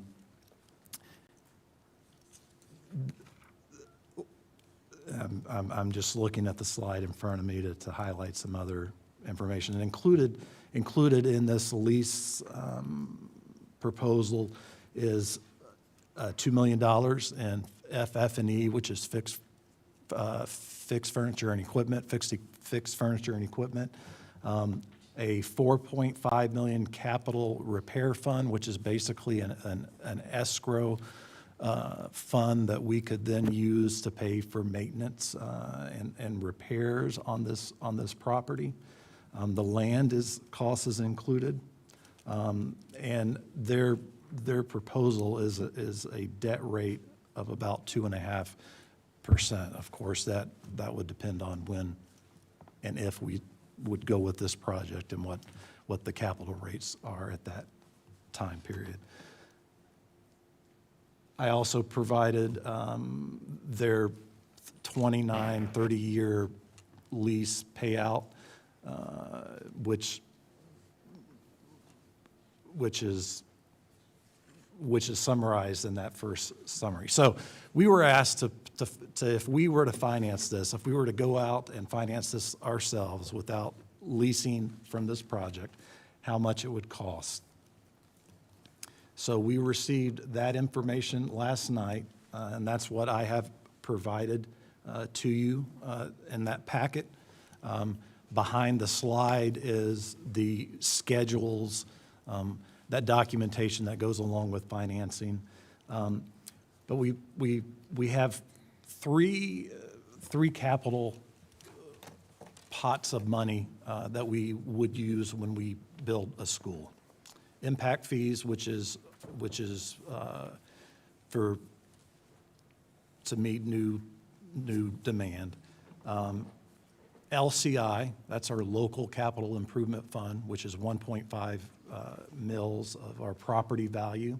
And we typically or historically have gone with what is known as a COPS. And we also have sales tax. So in front of you is a summary of all three. The bond debt nonprofit is their proposal. It's not a financing program to us, it's a lease, so that their proposal is $2.7 million over 29 years. For the COPS, 18 years is typically the average, 18 to 20 years is the average length of those COPS financing. And you can see that would, over 18 years, would cost us $3.4 million a year. And sales tax, we only have 11 years left on our current sales tax, half-cent sales tax. And that would cost us $4.7 million a year for a $50 million project. So they have proposed a couple of parcels of land, and they are proposing, I think I have seen a proposal for a high school and a K-8 project. So what the finance team was tasked to do is what would be the costs to the district if we did that ourselves. And our rates currently are about 2.75% if we were to go out to the market, which is competitive to what they are offering. And what you see before you as far as interest and the cost of debt service is basically due to the number of years that if we were to finance that the different ways, what is the number of years. And I'm not saying this very well. Heather, can you can you touch on some things I have not said? You're saying it very well. Just to re-summarize what Jason has said, with the three different types of loans, the reason why the interest rate appears higher for the bond debt nonprofit is because it is extended out over 30 years. So for example, if you have a car loan for 2 years versus a car loan for 5 years, you're going to pay more in interest at the end of that loan, but your payment will be less as you go along. So you also see that the annual average debt service is lower for that type of for agreement. So then for our financing options, if we were to build ourselves, with the COPS, our payment is a little bit lower at $3.4 million a year. However, you're looking at about 18 years of payment, so we're going to pay out about almost $24 million in interest. Whereas in sales tax, that would be $4.7 million, and your interest is lower again at 14.4 because your time period is shorter. We have about $429.9 million in debt capacity for COPS and about $92 million in sales tax if we were to do that. And then a coupon rate, just, I'm not sure if you guys are aware of that. Coupon rate is the percentage that's paid to the bondholder. So, and I don't know if that's changed for you all as well. Theirs is 4% and ours is 5%. So that's another small difference. Mr. Wilson? Thank you. And when we had this discussion previously, I think it was basically a discussion about the qualitative aspects of the matter and not quantitative parts of this. So now we're getting down to the quantitative. And so it looks like the internal rate of return for the proposal is significantly lower than our internal rate of return that we can generate on these bonds.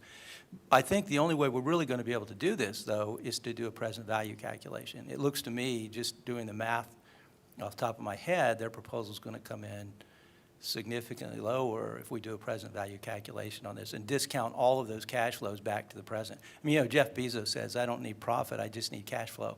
And there's a lot of wisdom in that.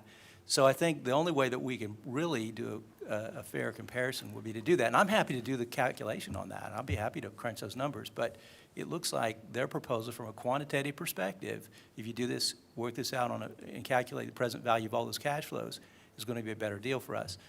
And again, we may want to talk about the qualitative aspects of this, but it looks clear to me that from a quantitative perspective, their proposal looks quite attractive. And I would like to state what normally, when we look to finance or to pay for projects, what limits us is our revenue, our capital revenue. And are we able to make those payments? So extending out over that 29 years does give us the ability to pay for other capital improvements with our capital funds. Ms. Cunningham.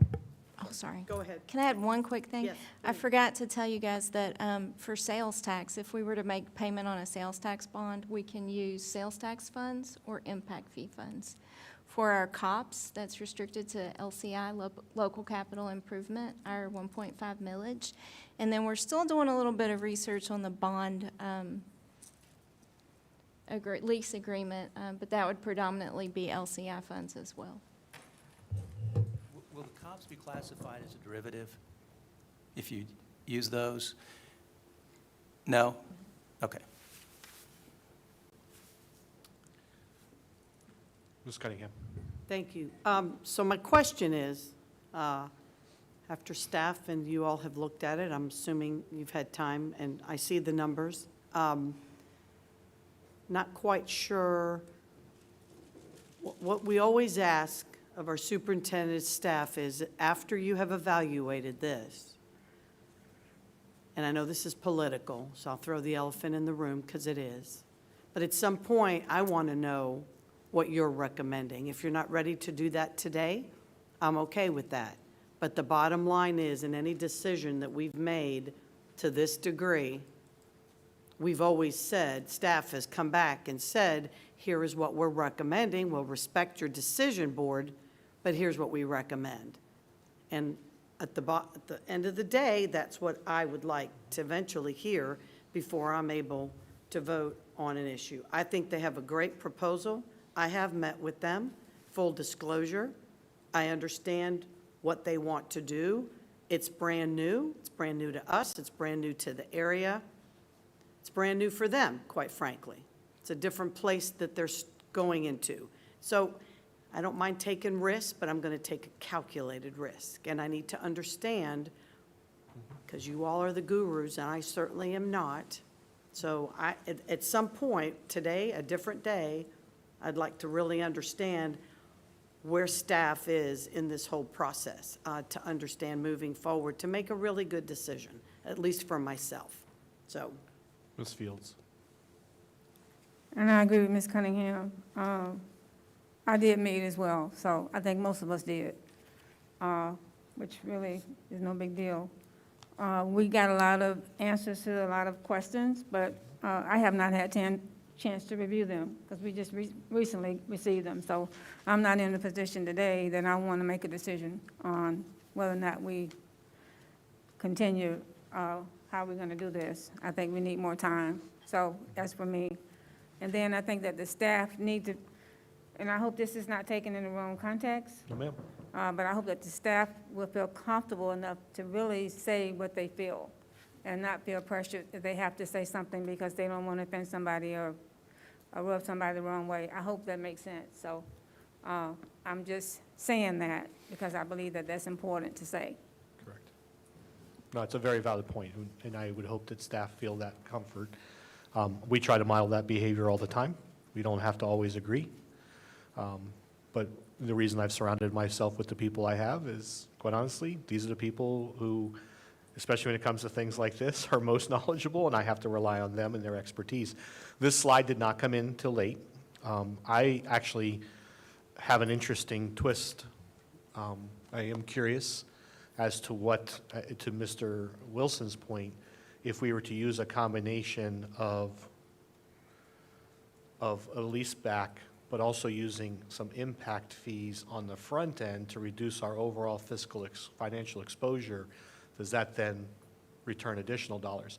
The whole benefit, when this idea was first proposed to me, and the reason why I found it intriguing, is having built schools in multiple school districts, we'd never approached it from this standpoint. And looking at the need, and when we heard for well over an hour this morning from Ms. Usher about the growth that's occurring, we're all agreeing that this is happening, and the needs that we're going to face, part of what I want to be considerate of is ensuring that we're also, and I know Mr. Wilson has brought this up, Ms. Fields has brought it up, as have many of you, how are we fulfilling our commitment to renovating our older buildings at the same time that we're trying to address this rapid growth?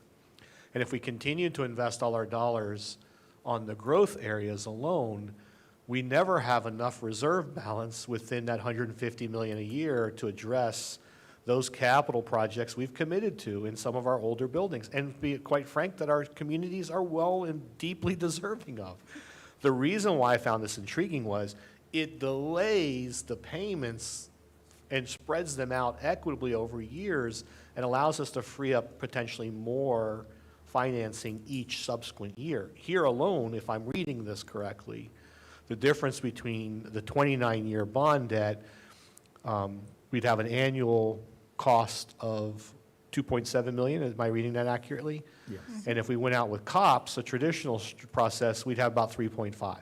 So we would be freeing up about $700,000 annually that we could use towards other projects. Multiply that across 30 years, that's a considerable amount of money that we'd be able to reinvest back into our schools because we're not having to allocate it or dedicate it to an annual payment. Does that make sense?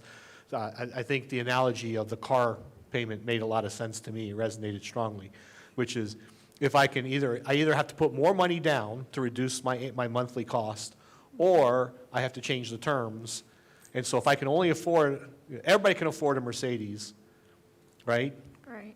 If you stretch it out for 20 years. It's the payment that hits you when you're only stretching it out over 5. I hope this is making sense, is that if we can stretch the payment and bring dollars back into the fold, and that was a process I asked you to look at. So for the board's, from the board's perspective, understand what I tasked Mr. Pitts and Ms. Jenkins to do was, what would this cost us if we built this school? And what would be the impact annually to our debt limit or our debt ceiling, or how much would it impact our overall budget annually if we followed a traditional mechanism to build this school? Then what does it look like if we did a lease buyback? And does that, by default, free up additional dollars in revenues that we could use to proactively address other schools that are in need of renovations simultaneously? That was the whole point, is does it in any way benefit us? And it seems like, to a certain extent, it does. I don't know, and we talked about this even with the group, that the likelihood is we would bring it back in November for a final discussion and for consideration. So no one's asking you to make a decision today. There's more, and with this information, I'd like to do a little bit more analysis with Mr. Pitts and Ms. Jenkins and Ms. Usher to ensure that I have a full understanding before I can make a formal or final recommendation. It is an intriguing concept, which is why we brought it. And I'm thankful to hear that many of you have met with them to at least have a discussion and have your questions answered that arguably we couldn't address. I do know that there are a lot of there's a lot of growth that currently is projected and slated and while unofficially scheduled. So while we look at numbers based off, it goes back to the conversation we had earlier about concurrency, we only know what we know. And we only know what's on the books to be developed within a specified period of time. What I seem to have come across with Bruce is really what's off the books. And I don't mean that in a shady way, but what are developers thinking, and what might the impact be to us both short-term and long-term? And the numbers are far larger than I had anticipated previously. And so there is a concern, how do we keep pace with that growth? Also to our formula. We discussed this earlier today. Does our formula accurately reflect what's happening when we build schools and homes are being built? Osceola County recently modified their student allocation or their student formula, because what they're finding is, because of the high costs associated with associated with home building and home buying, we're not seeing single-family homes being used by single families. We're seeing single-family homes being utilized by 2 or 3 families, which means that the number of children coming out of those households is significantly higher than where they initially projected. I believe Osceola now uses a formula that expects 2.5 or more students coming out of each household versus a traditional model of 1.25 or 1.5. And so I think we need to continue to explore that as well, regardless of this plan. In that area, in our growth areas, are we seeing those numbers come out of those households? And I think that's where the heat map comes back. What are we seeing? So as far as a formal recommendation, the purpose of today was to bring you additional information, have your questions answered, allow you an additional opportunity to hear from our team, from the group, and have them share any additional information they'd like to share today to address any questions or concerns, outliers that we have, and then we'll come back in November for a formal recommendation.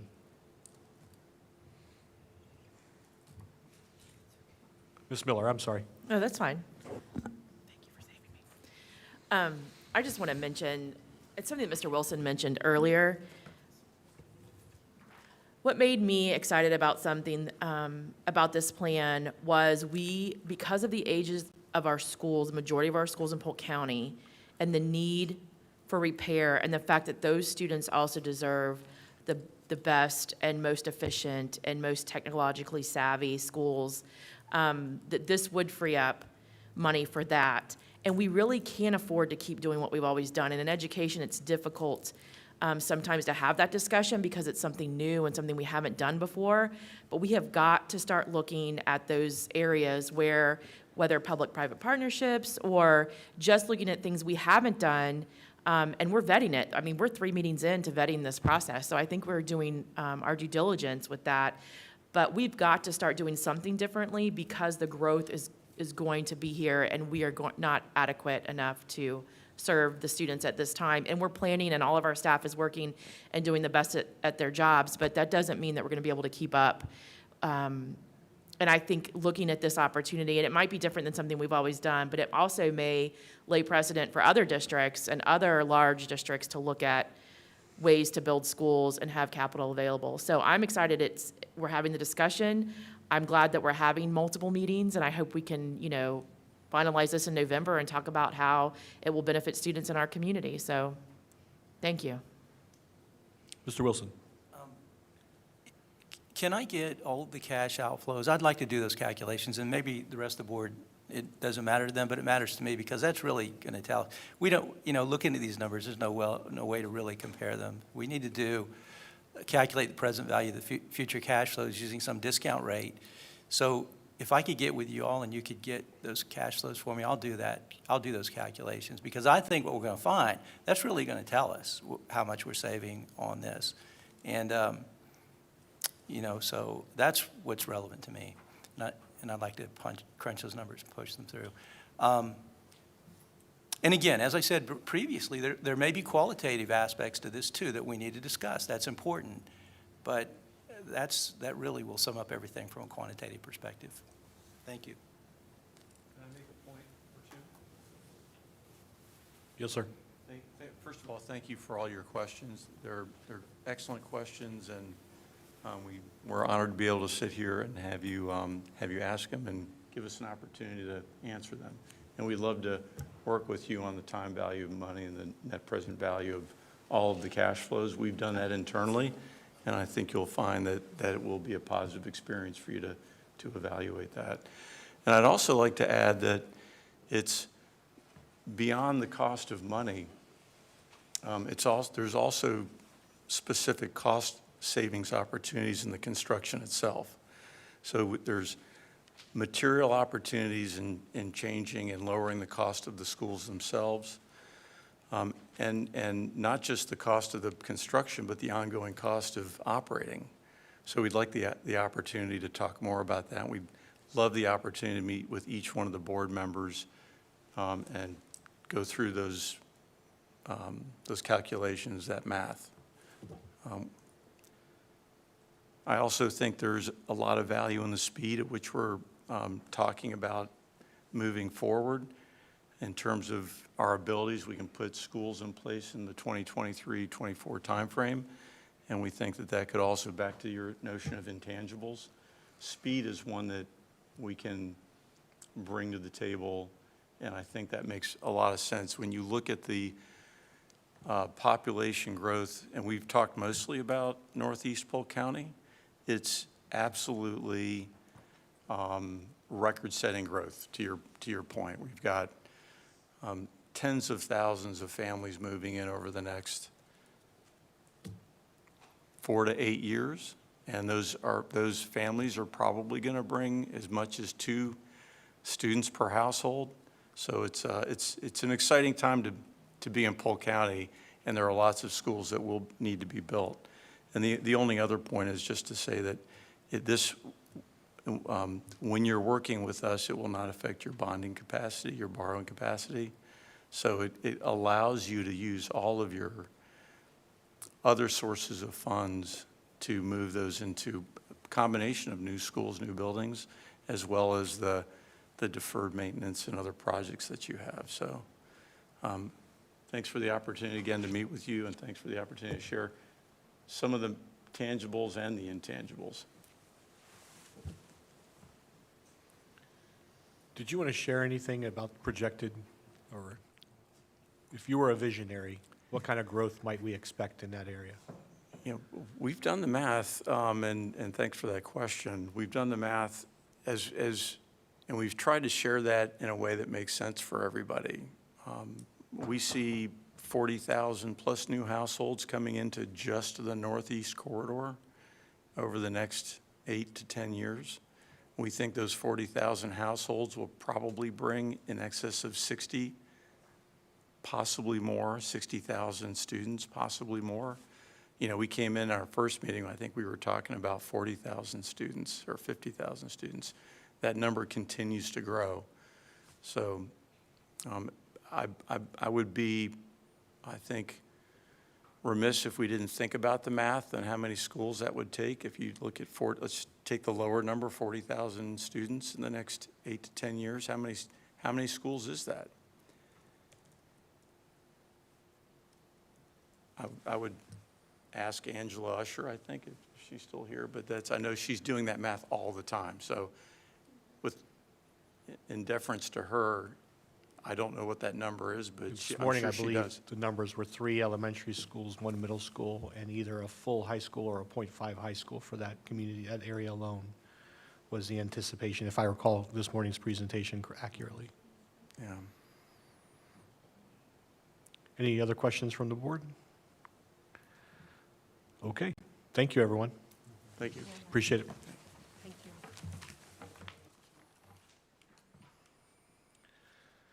So superintendent's report has become practice.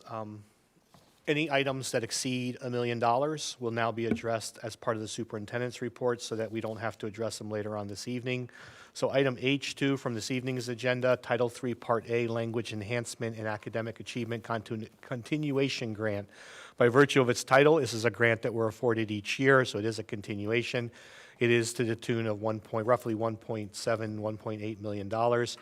Title III is in federal entitlement through ESSA that focus on supplemental services for our English language learners.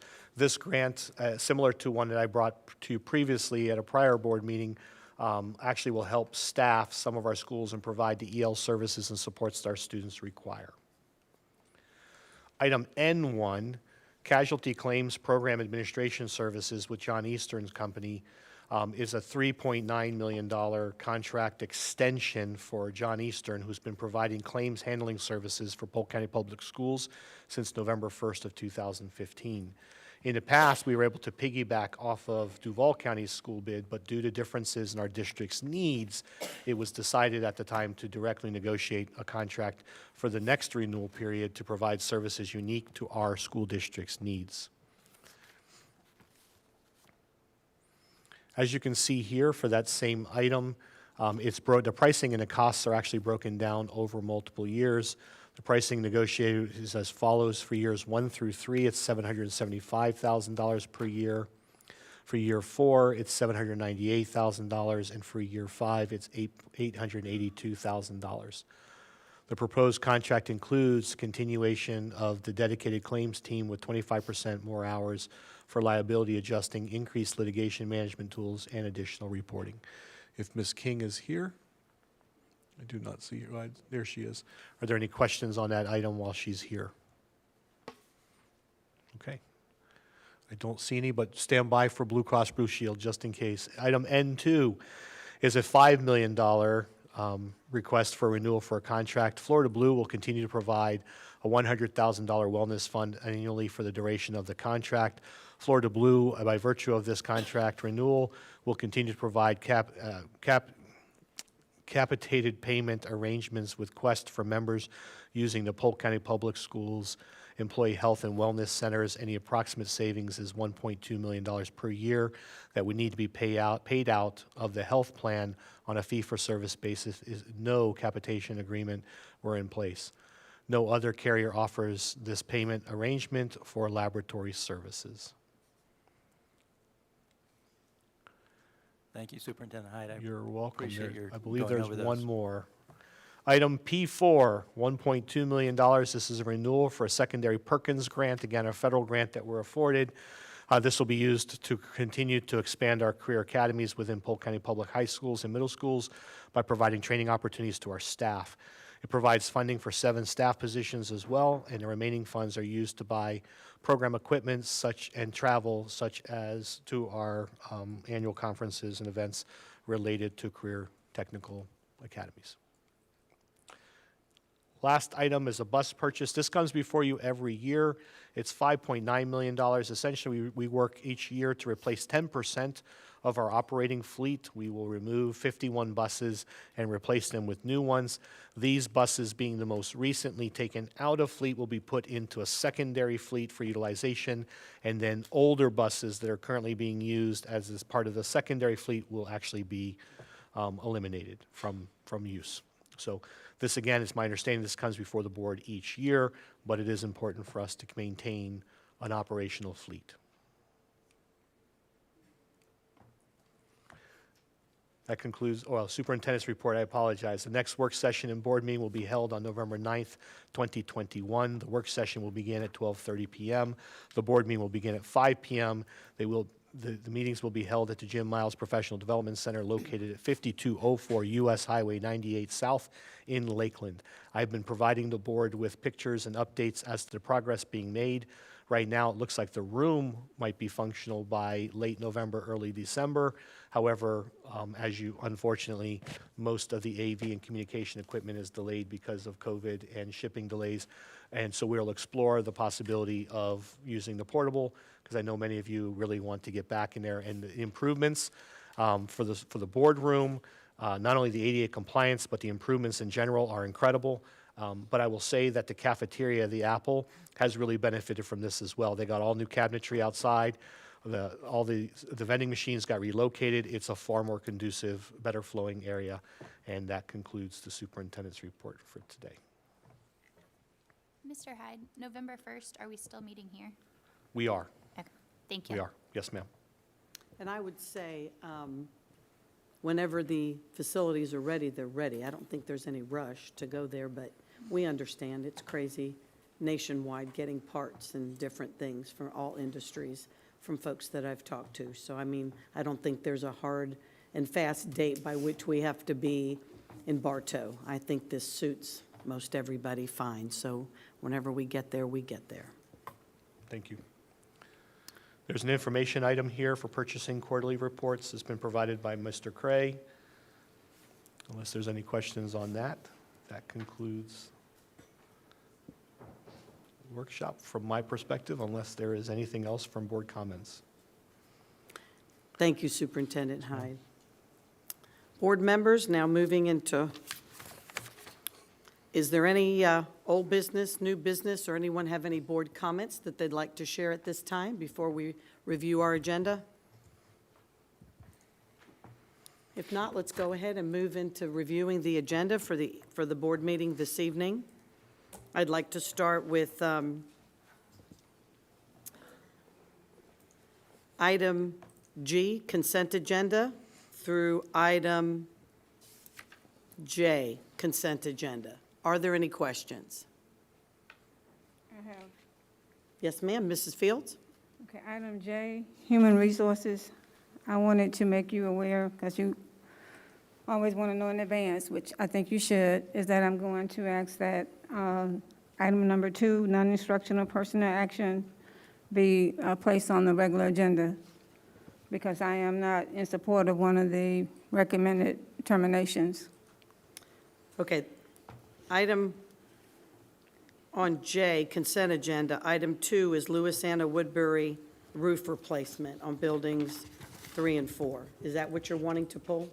J, Yes, ma'am. I did items. maybe I'm looking at it wrong here. I'm on the board on meeting the for hard copy. tonight. I think she meant K. Okay, I'm on G, I'm on, consent agenda, Human Resources, and I No, thought that was J. I'm not that far, no, ma'am. Okay. So let's I go thought up you through said J J. first, and then we'll pull that. Anybody have any questions up through item Item J11 will be G? modified. G through J is where I am. Yes, Anyone ma'am. have any questions? No questions, but just modification to item J11 based off the consensus poll from this earlier today.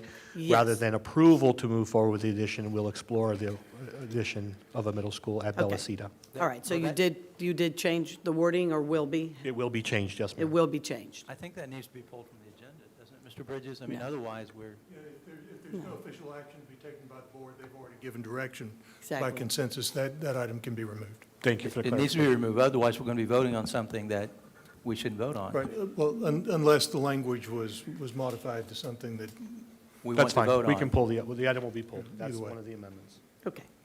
So we're going to go ahead and pull it rather than revise the Yes, ma'am. wording? Okay. All right. Now moving on to consent agenda K through O. Consent agenda, Human Resources, K through O, Support Services. So now mine, Yes. excuse me for that. I Wait. want to have item number 2 placed on the regular agenda and remove it from the consent agenda. Okay, anyone else? Okay, moving on from item P, consent agenda, teaching and learning, through action agenda Q. Any questions or comments?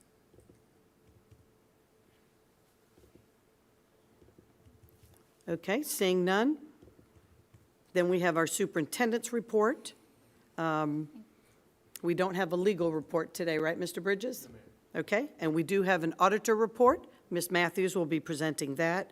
And then we move into our board member reports, public comments, and adjournment. Did you have a question? I think you may have skipped over the student progression plan. I just had one question on it. Okay, go ahead. We received an email from you last night, Mr. Hyde, that there had been a paragraph added about Tenorock, but when I went to the page number referenced, I did not see it. Could you share with me what that paragraph was? Mr. Warren here? Mr. McNaughton, do you want to come forward? What item are you referring to? Sorry, it was student progression plan, which is public, yes, R. Mr. Warren, if you'll come forward, there's a question about the agenda for this evening. Sorry, I'll repeat my question. We got an email either last night or this morning about the student progression plan, and that a paragraph had been added pertaining to Tenorock. But the page numbers, I think, may have gotten changed in the addition of a few different things. Do you know could you tell me what the paragraph was or what it was in reference to? We spoke about the changes yesterday. The Tenorock language I believe, was with respect when a student is attending the Cambridge program at Tenrock, like at Winter Haven, and similarly to like the IB programs at Haines City and Bartow, that the students have the capacity to participate in after-school activities and sporting events. And in the event that they're not in those programs, they can't attend those schools and those programs And participate in a and different still do their zone school. It was Okay. one or the other. And then if they're not in that program, then they would go back to the zone school. and Okay, have I just wanted to make eligibility. sure that's all it was. I just couldn't Yes, find ma'am. it. Thank you so Yes, much. ma'am. Thank you. Okay, any other questions on our agenda for this evening? Okay, does anyone have any board member comments that they would like to make? If not, that concludes our work session for today. We will have a break, and then we will meet back here at 5 p.m. to start our regular school board meeting. No, ma'am. We have closed session. Why is this thing never on? Do we have a Oh, discipline? yes. Closed session, we have the 6 student discipline. How many? There's 6. There's